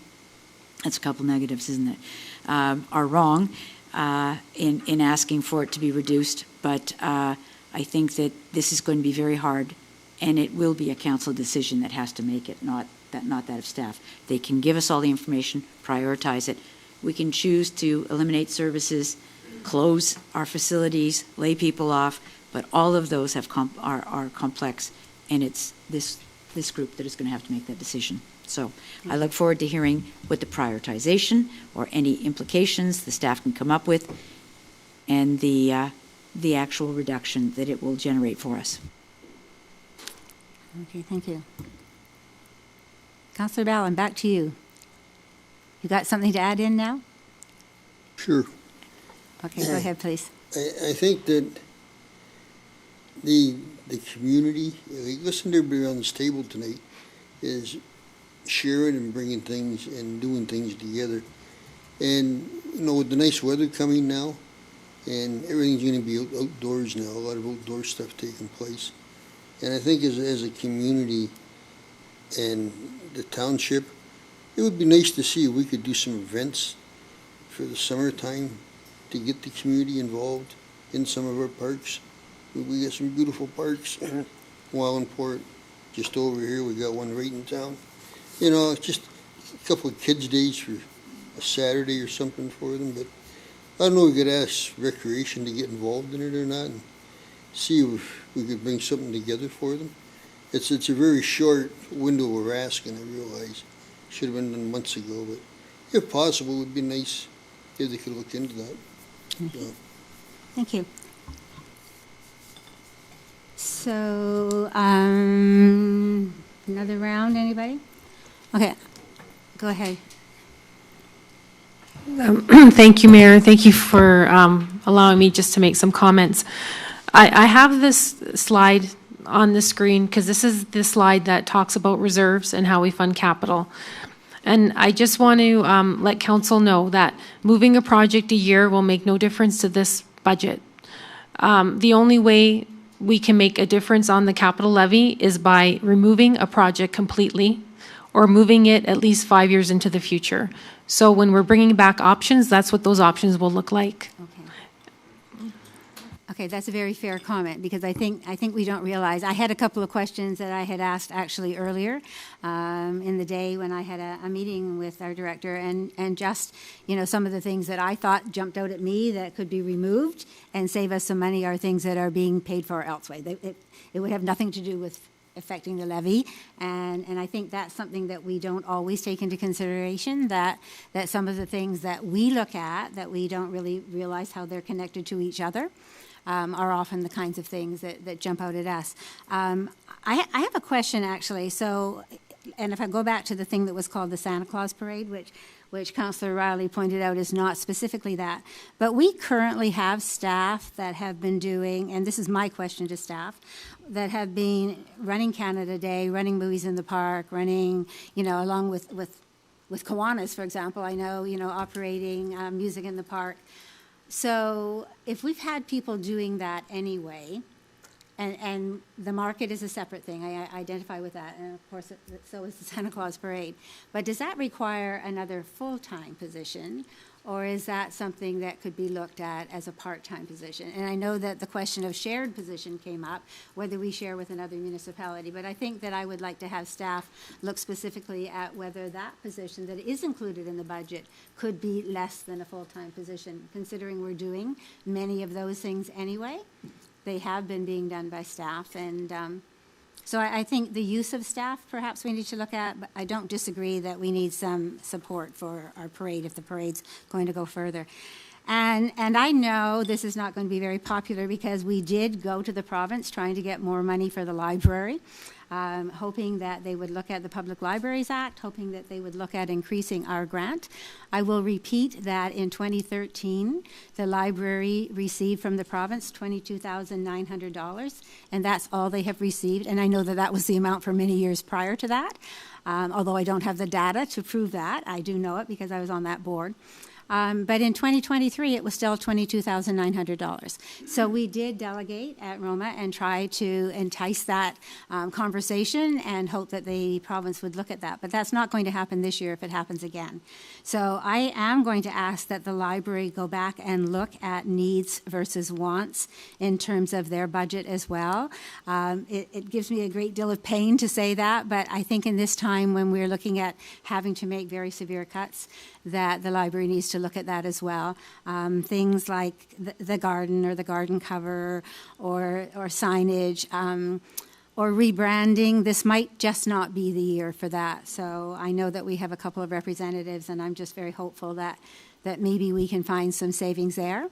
The difference at the library, of course, is that they operate under the Public Libraries Act, but the Libraries Act dictates about programs and things that each municipality should have. But it is a much larger percentage on the tax base than it was 10 years ago, certainly than it was 20 years ago. And I think that we have to really look at that. So that would be another question that I have. And the third thing I have actually has to do with the slide, Donna, that you did put up and the red portions on that slide. And I'm wondering if you see, and again, if staff would have a look at looking at the red and seeing what kinds of things we would have to push out a few more years to get rid of those huge amounts in the red in 26, 27. I don't want to see this council end with leaving such a deficit in our reserves. And I certainly don't want to see a new council start with that same huge deficit. So I think if there's a way to look at whatever staff feel can be pushed out there, I think that's something else that we need to take a serious look at. And those are my comments. Councillor Rayner, back to you. Thank you. Just one final thing, Madam Chair, through to the Director of Finance. You said capital cannot be affected with regards to this percentage unless you eliminate it or you put it 5-year or beyond, correct? Which means that everything that we're dealing with as an option, like Councillor Trombetta asked for to come back next week to look at, even if we don't look at percentage, let us decide what that is, has to come from operating. Mm-hmm. Said no. Director, you're shaking your head. Could you answer, Councillor? Through you, Mayor Ganand, to Councillor Rayner. What I meant, and I'm sorry if I wasn't clear, we can bring back options to council, and they will include capital and special projects.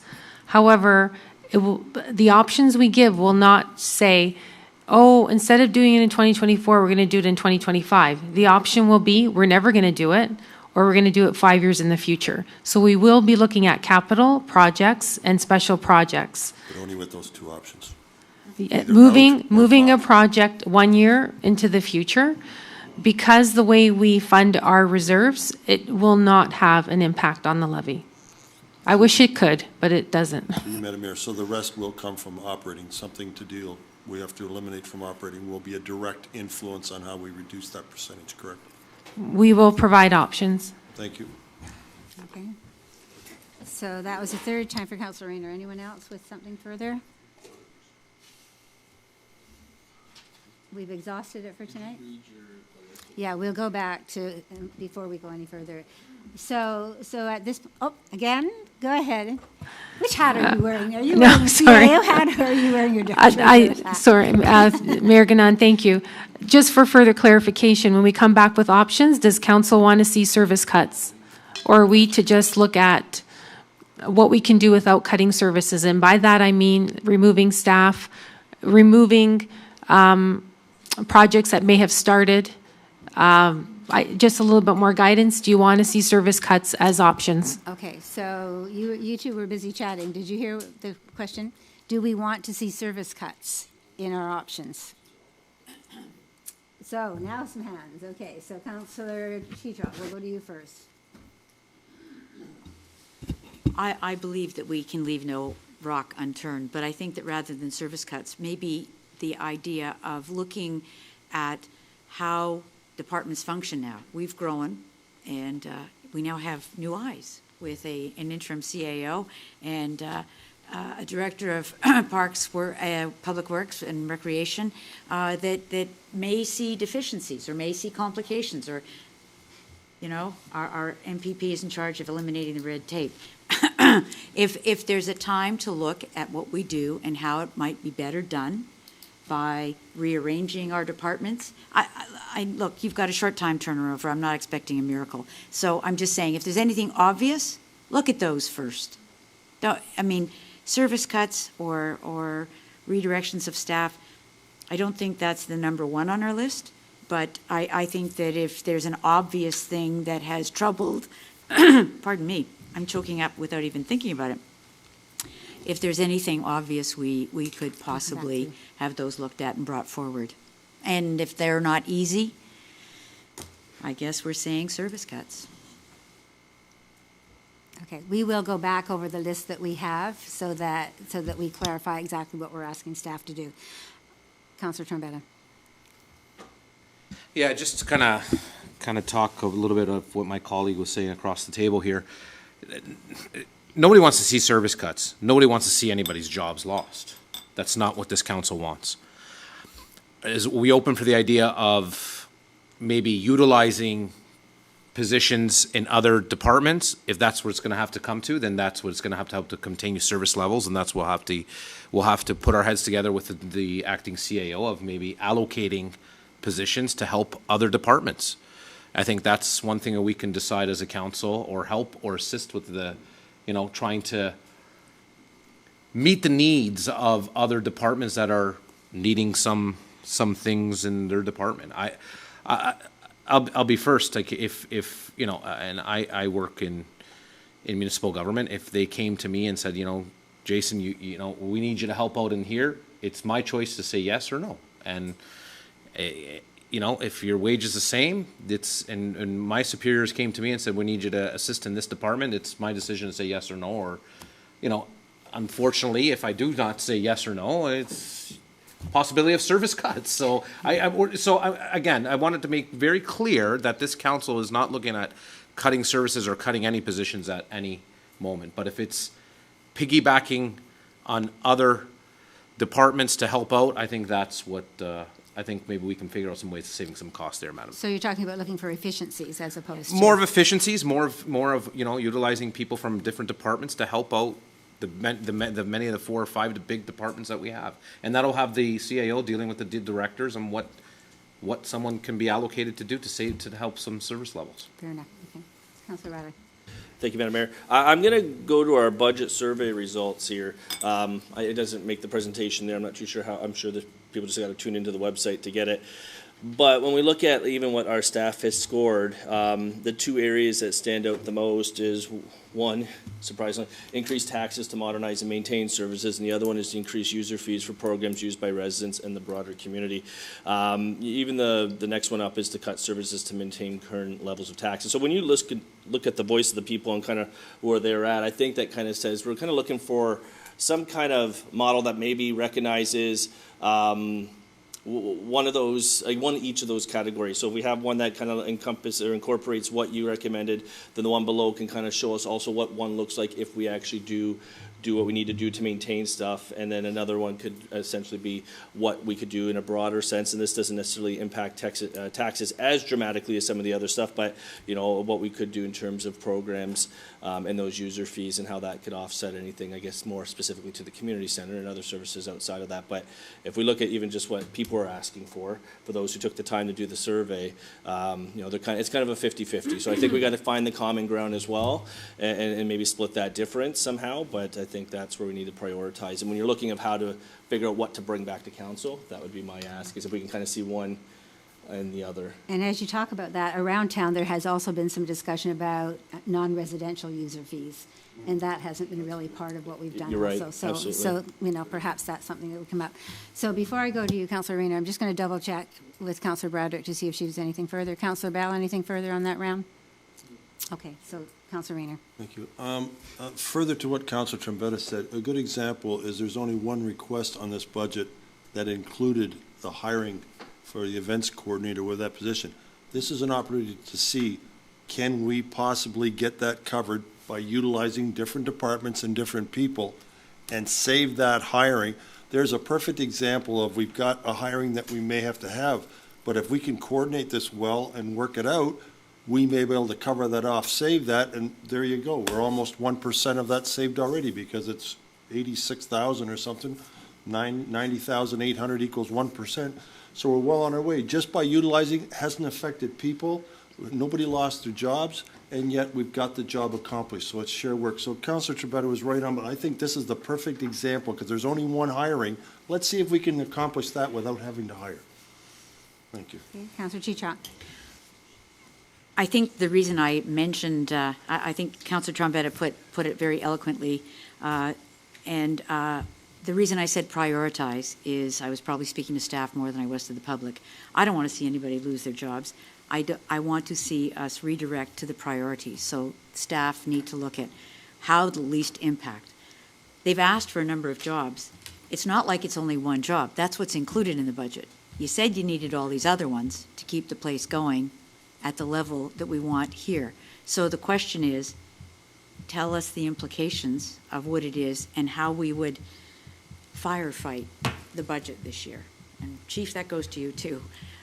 It's looking to see how we do more with less, and that's really what we're saying. And what becomes the number one priority? You tell us that and give us the opportunity to make the decisions. You've done your work. Now you just need to tell us what hurts the most so that we don't look at those. Because you didn't just ask us for the staff you have, you asked us for more resources. And if we have to put that off, what I want to know is, if somebody buys a lottery ticket and gives us the $35 million that they have in their pocket, somebody just did that in Niagara. Too bad he doesn't live here.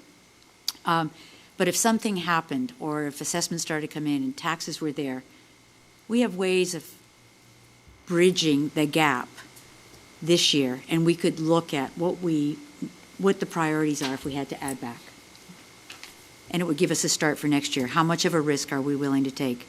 Because I think that's really what's happening, is you tell us the priorities, and then let us do the risk analysis, and then when we're willing to risk to bring all the rest of things on that you've asked for. Okay, any further discussion on this before I ask the clerk to read what she's managed to capture through all of this in terms of the second part? So the first part is as it stands, to receive this for information. And the second part was to give more precise direction to staff about what it is we're looking for. So we'll give that to you, Madam Clerk, to... Thank you, Madam Mayor. So what I've got here is that staff be directed to provide additional information on the following items at the Administration, Finance, Fire, and Public Works Recreation Committee meeting of February 20th, 2024, where the 2024 budget is being further reviewed. A, proposals to further reduce the tax increase by providing 3 to 5 options recognizing impacts to the township. B, review any projects listed within this budget and the ability to delay these projects to the future and the implications. C, review the potential and cost of implementing an energy audit to reduce utility costs at the Recreation Center. D, review additional opportunities and any implications for shared township staffing responsibilities with other municipalities. E, review opportunities for cost savings at the libraries. F, a review of township services in terms of departmental efficiencies that will optimize costs and savings long-term. Okay. Did that capture most? So, Thank you, Mayor Ganan. I know I'm good, but I'm not that good. I cannot accomplish that in 2 weeks. that's a So, lot of work. some of the items, the shared services and efficiencies, that can't be done in 2 weeks, and council needs to understand that. I fully support the idea, but to think I could come back in 2 weeks and I can say, we're going to share this service and it's going to reduce the budget, I think it's a little too much to ask. Perhaps if that could be said, shared services, so, can be included in next year's budget, or, continually look at shared services. I just think expecting all that in 2 weeks' time, really a week, because the report has to get written, I just think it's a little, I'm sorry that I'm being bold, but I think that's a fair it's, thing to say. we're human. Absolutely. So I think the overall thing about shared services and looking for ways, I think that's can be generalized. So as you're looking at your scenarios, those things can be incorporated. I don't think anybody's expecting. Counselor, okay, did you hear any of what the director was saying? Okay, so she is really feeling that's way too much. So. Because they were chattering. Okay, so Councillor Riley, go ahead. Thank you. So I guess my ask, and I realize it's a big task, but I would then suggest, or at least put it out there, is, so obviously the 1 week is unrealistic, especially the time it takes to write the report. Is this something that we could possibly consider, and I don't know the ramifications of this, but could we consider pushing the deadline for the budget back a bit? Is that if we were to get like a month, or a little bit more than a month, does that improve things? Obviously, we're never going to have these relationships in terms of, let's say, hypothetically, we get an agreement with the town of Grimsby. We'll just use them as an example. I don't expect there to be a concrete plan in place even within that range, but to at least have the understanding that we will not fulfill this position until we've explored everything from a shared service, and if we need to go beyond that, then you just come back to council at that point if that service needs to be addressed immediately. I would not be supporting any of the hires that right now on the idea that we have to put them all on the budget right away. I want to really explore the shared service, so whatever it takes to kind of buy us time to make sure we've done our due diligence is more what I'm asking. If we push budget final, instead of it being the end of this month, if we put it to the end of March, I know it's not ideal, and I know that's not the way how we've notified the public, but if we need more time to do more research, why rush things or ignore things or push things on the shelf if we just need more time? Let's have more time. Director. Through you, Mayor Ganan, to Councillor Riley, I appreciate your point of view. I am being realistic. The one position, the event coordinator, staff is looking at that to help with the farmers market and the Santa Claus parade. Delaying the direction on that to the end of March, I think will cause issues with the farmers market, because I think plans have to start getting in place for that. I honestly, the municipal environment and the municipal world, I hate to say this to council, things don't happen fast. It's a reality, because a shared service, that council has to approve it. That might take a month or two. This council has to approve it. I think the direction you've given staff to look at items, to see how we can do it differently, how we can do it better, how perhaps we can bring things onto the levy in a different manner to provide the same service, that's all doable. I think this whole shared services is something that staff can work on, but I don't want to promise that it could be done in a month. It's too serious of something to just rush to say, yeah, we got this one, and it may not even work out. Okay, so my follow-up question, just to that, Madam Mayor, is, so some of these positions are being asked, or some of them are going from part-time to full-time, and there's current staff members that are in place. I know when it comes to a couple other ones, they're brand-new positions, or brand-new people who be coming into it. So I would ask that before, we know sometimes those positions sit a year or two or longer before they get filled. And so I would ask any of those newer positions that you know that you weren't going to go do any hiring within the next 2 months, be pushed to next year, because I don't want to see these put on there and then we miss out on an opportunity to possibly cost share. So I'll use, because it's up on my screen here, and I don't know if this is practical, but the construction supervisor, okay? I look at that as that's a position we're bringing in at 125,000, 1.38% levy impact, local levy impact. If that's something that we know we're not going to have up and running by spring, let's not worry about it this budget. So these are excluded from the budget. These are excluded from the Yeah, budget. none of those are on. So that's a completely different thing? None of those are on So- the budget. None of them are in there. No, that part there, but Yeah. where's the, The only one So, that's hold on on. is the event coordinator. why don't you put your mic on if you're going to talk? Okay, so. So that being said, okay, so that was obviously not the great example there. I'm just looking at the screen here. So I'll backtrack a little Good, bit there. thank you for backtracking on that But one. needless to say, when we're referring to some, like we're talking about the Santa Claus Parade one, for example, and I think we have that position currently filled until the beginning of March or end of March. You know what I mean? And we have somebody in place there. Might not be something that we can figure out in time, but I know that we might have some colleagues, we'll use Grimsby again, that might be able to assist in the time being if we needed that assistance. So I just don't want to see us commit to anything, and then now it's trapped in the base and it's never going to come out. We know once it goes in, it never comes out.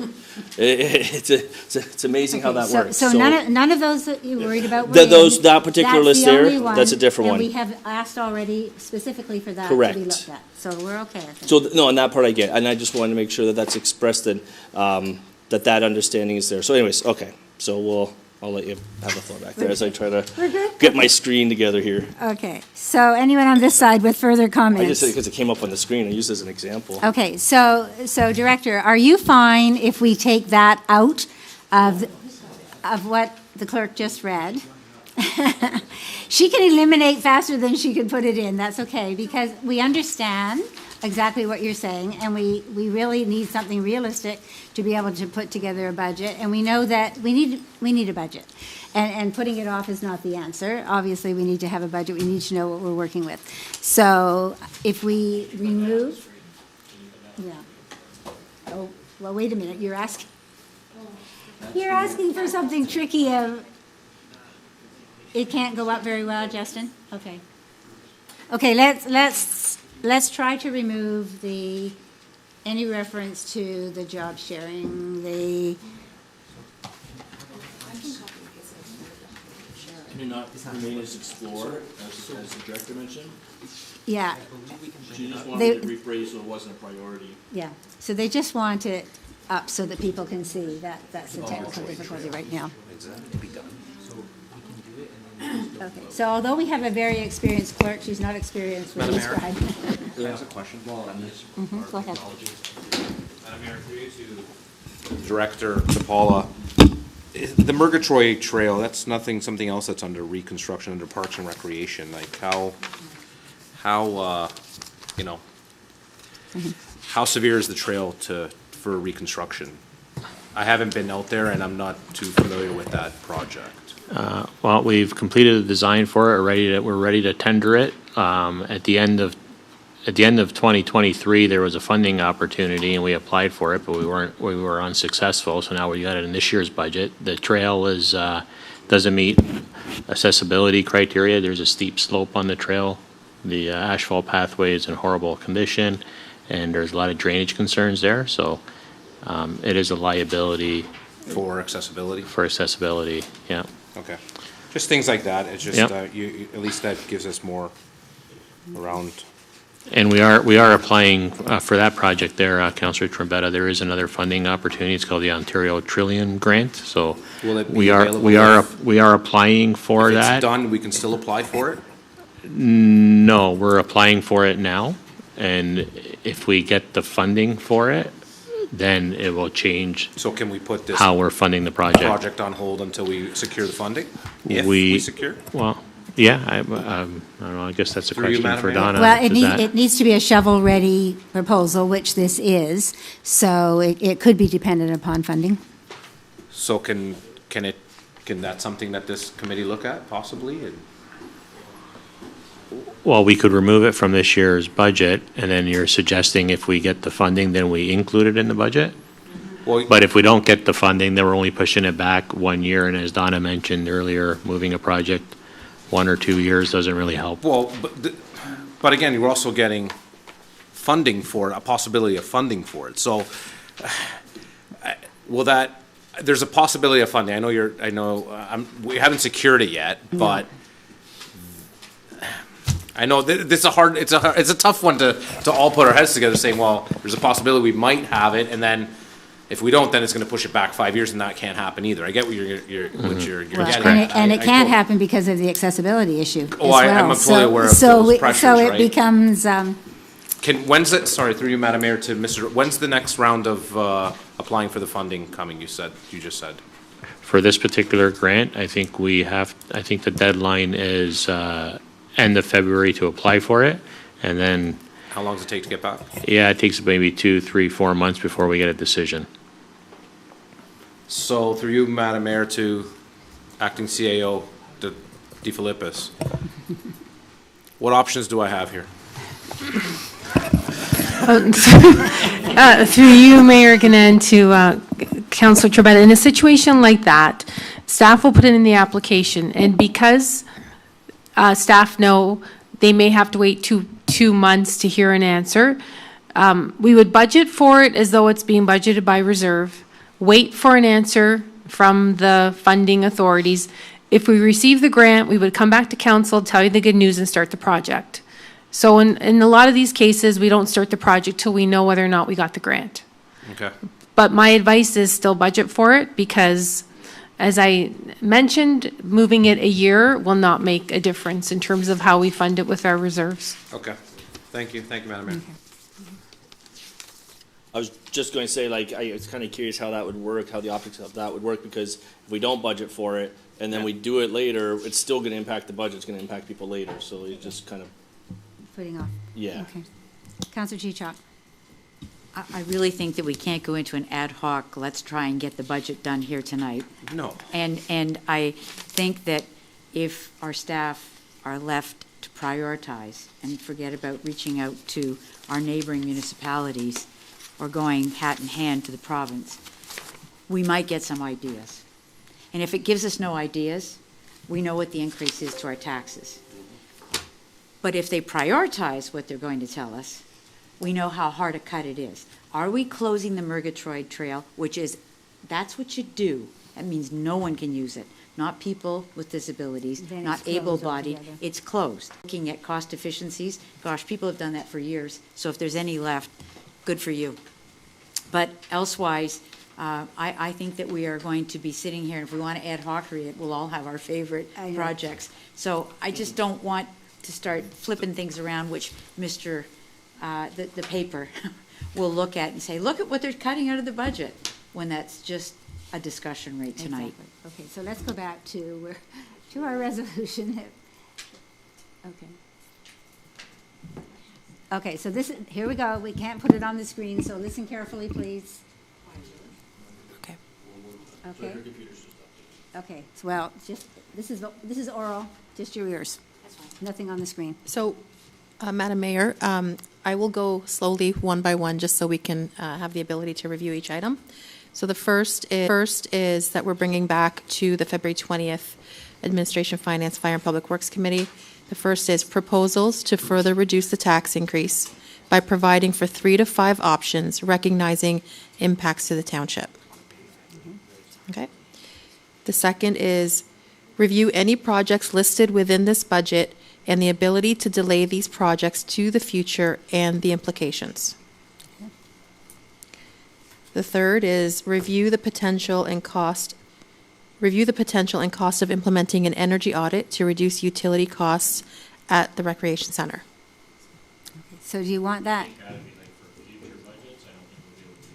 Okay, so should we remove that for now? Okay, moving forward, it's still a good thing to look forward, to look at. Okay, so we'll leave it, but not to report back in 2 weeks. So, okay, fair enough. Okay. The next is review additional opportunities and any implications for shared township staffing responsibilities with other municipalities. Okay. I'm going to remove that or So keep do you it? want it, how about in the future or moving forward or something that? Post-budget review. Would it just not be continual, like, Yeah, just sort of an ongoing, but not in Kind of time. ongoing. That's the part that they don't want an expectation that that's going to be fully done in 2 weeks. Maybe keep exploring, like, Continue to explore. exploring with, like, ongoing. Yeah. So I can create another motion with the items that we want on an ongoing basis, because these particular items are coming back on February 20th. So why don't you put that and the one about the audit, the energy audit, in a separate thing, and that way we keep it separate from what we're hoping to come back at the next budget meeting? Yeah. Okay, so then we get to review opportunities for cost savings at the libraries. Okay, that still needs to be done for this budget. A review of township services in terms of departmental efficiencies that will optimize costs and savings long-term. Okay, so we'll put including fire department, Okay. since it was, it was specifically mentioned, so, as was library, so we should probably do that. Nobody gets off the hook. And the Mayor, last one. sorry, Mayor Gannon, can that last one be repeated? Okay. A review of township services in terms of departmental efficiencies that will optimize costs and savings long-term, including the fire department. Okay, so. Okay, sorry, Mayor Gannon, that cannot be done in a week. I'm sorry, I'm not like a miracle worker. Like, that's a full-on service review that many municipalities spend thousands of dollars on consultants to do. Okay, I don't Like, think I that's can't do that in a totally week. expectation. So I think that's further to what Councillor Chichok was talking about when she was just looking at, Would you be comfortable, would staff be comfortable with being given direction that says prioritize, review and prioritize options for consideration by council to reduce the impact of the 2024 budget? Is that not what it is? I think that translates a little easier for staff, because that's really what we want you to do.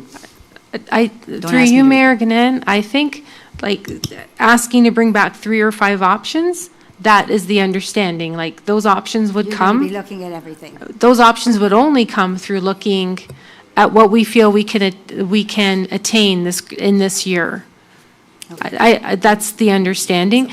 The Okay. other recommendation, I take that as a full-on municipal service level review, which, And I don't yeah. think that was the intent, because part of the conversation, if I recall, had to do more with looking at interdepartmental things and whether there would be somebody who would be able to help out in a particular area at a given time. So I don't think that was ever the intent. So back to our clerk, who's looking at whether she can shorten some of this altogether, give more direct direction to staff in terms of what the expectations actually are, and then the other 2 things will be separate, right? The audit. So, Madam Mayor, we have a few ways of dealing with this. We can just simply summarize all of these options as a review at the next meeting of proposals to further reduce the tax increase by providing 3 to 5 options, and just keep it at that. The other option is to remove the items that require a little bit more long-term. And the third option is to have a separate motion and include those items as part of an ongoing effort. That's not to say that that can't be done at the next meeting, in terms of, listing out which items, council would like to move forward with as a review on an ongoing basis. That can be done at the next meeting as well. So, council, where do you sit with that? Simplify it, make the statement very simple about what the direction is, and then separate the other things out in terms of the things that we want staff to look at on an ongoing basis? Post-budget, yeah. Other side of the room, everybody's Yes. kind of good with that? Okay, I see heads nodding, so the simpler the better, as long as staff feel that it's something that they can reasonably do. Okay, what else?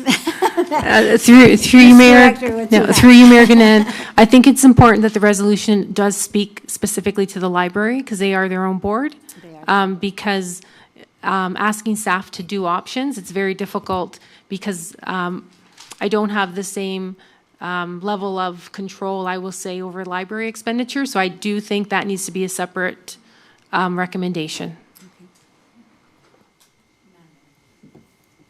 If I can speak to that, I hope that the representative from the library understands the harsh reality that we're here and the type of review or expectations of prioritization that we're asking our own staff to do. So we cannot tell them what to do, but we can ask them to reduce their budget, or we can reduce their funding by a certain percentage. We don't want to do that. But what we do need is for a very, very realistic prioritization of costs at the library that will assist. As with the fire department, the reason I keep saying fire department because I don't want to pick on the library alone, but all of our departments need to look very, very carefully at what it is, or then it will be a council decision if you guys can't figure it out, because that's what we're asking you to do. It's just how much will it hurt and what would it take to take the budget down? And we're asking that. And if it can't be done, then we have a decision to make here at this table. And you guys have all done a good job. Yeah. And so I think we need to highlight that, the fact that, you know, we really do appreciate the work that's been done by all of the departments and the library, at fire department, you know, planning, public works, doesn't matter what it is. Everybody has done an excellent job, but the situation is what the situation is. And just while the clerk is preparing that, I will just say, when I wear one of my other hats at Community Care, you know, we are seeing people coming in who need help with their mortgage. We used to just give support to people paying rent when they got into difficulty. But so times are really tough. And if we're the least bit frivolous, then we are in the sort of the potential spot of having some people not able, for the sake of their paying taxes, able to maintain that as their home. And we can't do that, obviously. We can't do that to our residents. We don't want to do that to our residents. Not just that we can't. So it's a fine line that we walk. And we have known since the 2023 budget that the 2024 budget was going to be harder, but we did not know just how much harder it was going to be. I think we've been hearing tough budget, tough budget, tough budget for a few years now. And but this is by far the worst that we've had to deal with. And so we are facing some pretty severe things. So it no longer is just you know, wants versus needs. It really is intense priorities, things that we absolutely can't do without, that we need to maintain for the sake of our residents, versus the kinds of things that they may have to put up with for a little bit longer until we get to some of those things. So we're hoping not to have to do too much of that, but in the meantime, the reality is before us. So let's try this one more time, Madam Clerk. Welcome to your first meeting. Thank you, Madam Mayor. So from what I gathered, I've reduced it to A and B, and the A and B coming back on February 20th would be A, proposals to further reduce the tax increase by providing for 3 to 5 options recognizing impacts to the township, and B, review opportunities for cost savings at the library. Okay, so Councillor Chicho, do you want the fire department put on there, library and fire department? Well, in all departments, so I just want everybody to feel included. It's a cost saving, I'm turning down. And you know, that's a cost saving. We have to look at whether or not we can afford to have our meetings continue to be streamed, because there's a substantial cost to that, and it's a service increase that we did during COVID. Those kind of things, the public has expected to accept that, but I'm not suggesting to you that any rock is left unturned. Anyway, what I was trying to say was proposals to further reduce the tax increase by providing 3 to 5 options from all departments of the township. That's all I wanted to say. So fire department is of course included in a department, library is a Exactly. separate entity under the Public Libraries Act. We got that, so we Absolutely. Good. Okay. Okay, I think we finally have arrived at, not yours.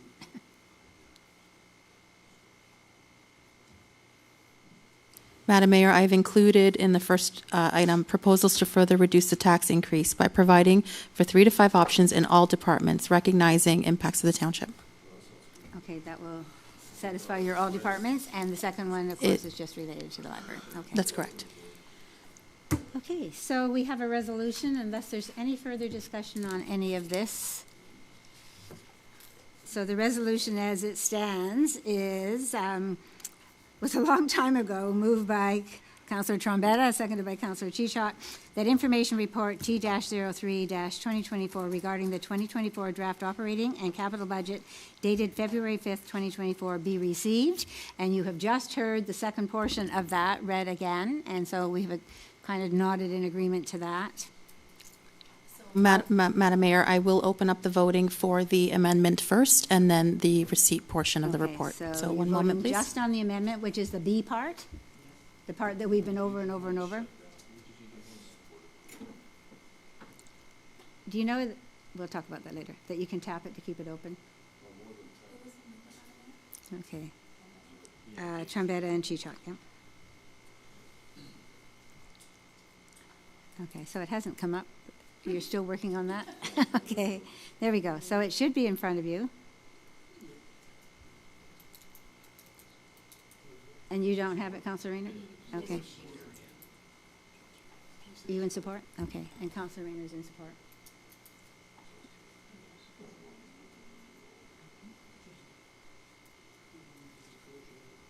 Okay, so that was the amendment. So now we have both parts, right?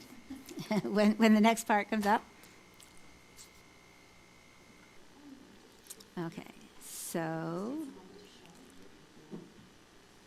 that vote carried, the amendment passed, and we're looking, when the next vote comes up, it will be the entirety, right, the full thing? Yeah. Yeah, it comes sometimes.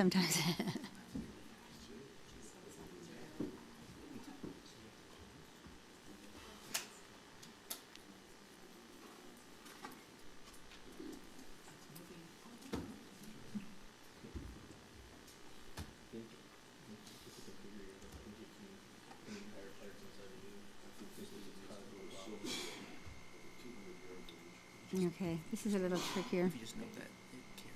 Okay, so we can't get it on the screen, but that did carry. So we're going to aim to get the next part of that, which is this is the entire resolution be received. So you're voting on that.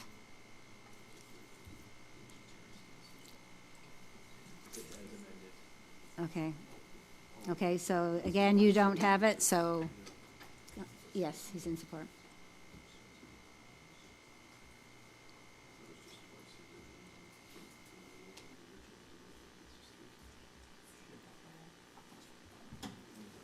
We'll see if it comes up. Doesn't want to come? Did it carry? Okay, that also carried. Okay.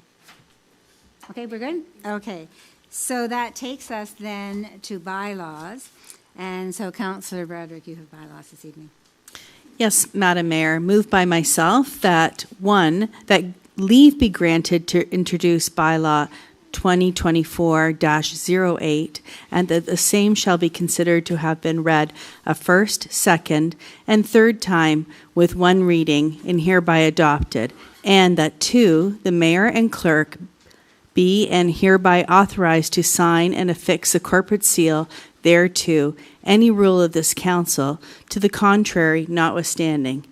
6.1, bylaw 2024-08, a bylaw to adopt, confirm, ratify matters dealt with by council resolution. Thank you. So someone to second that, please. Councillor Rayner, thank you. Okay. So what that is a confirming bylaw that confirms the work that we did tonight. The last meeting, we also had a confirming bylaw. I don't know whether anybody noticed, but we did. Did you have it in front of her? Or was it because I didn't see anything on my screen? We were looking for it on our screen. Sorry, we're having some technical issues, Madam Mayor, so we are a bit delayed when the screen does come on, but it is up now. I Okay, apologize. so the vote is there now, and it's in front of you.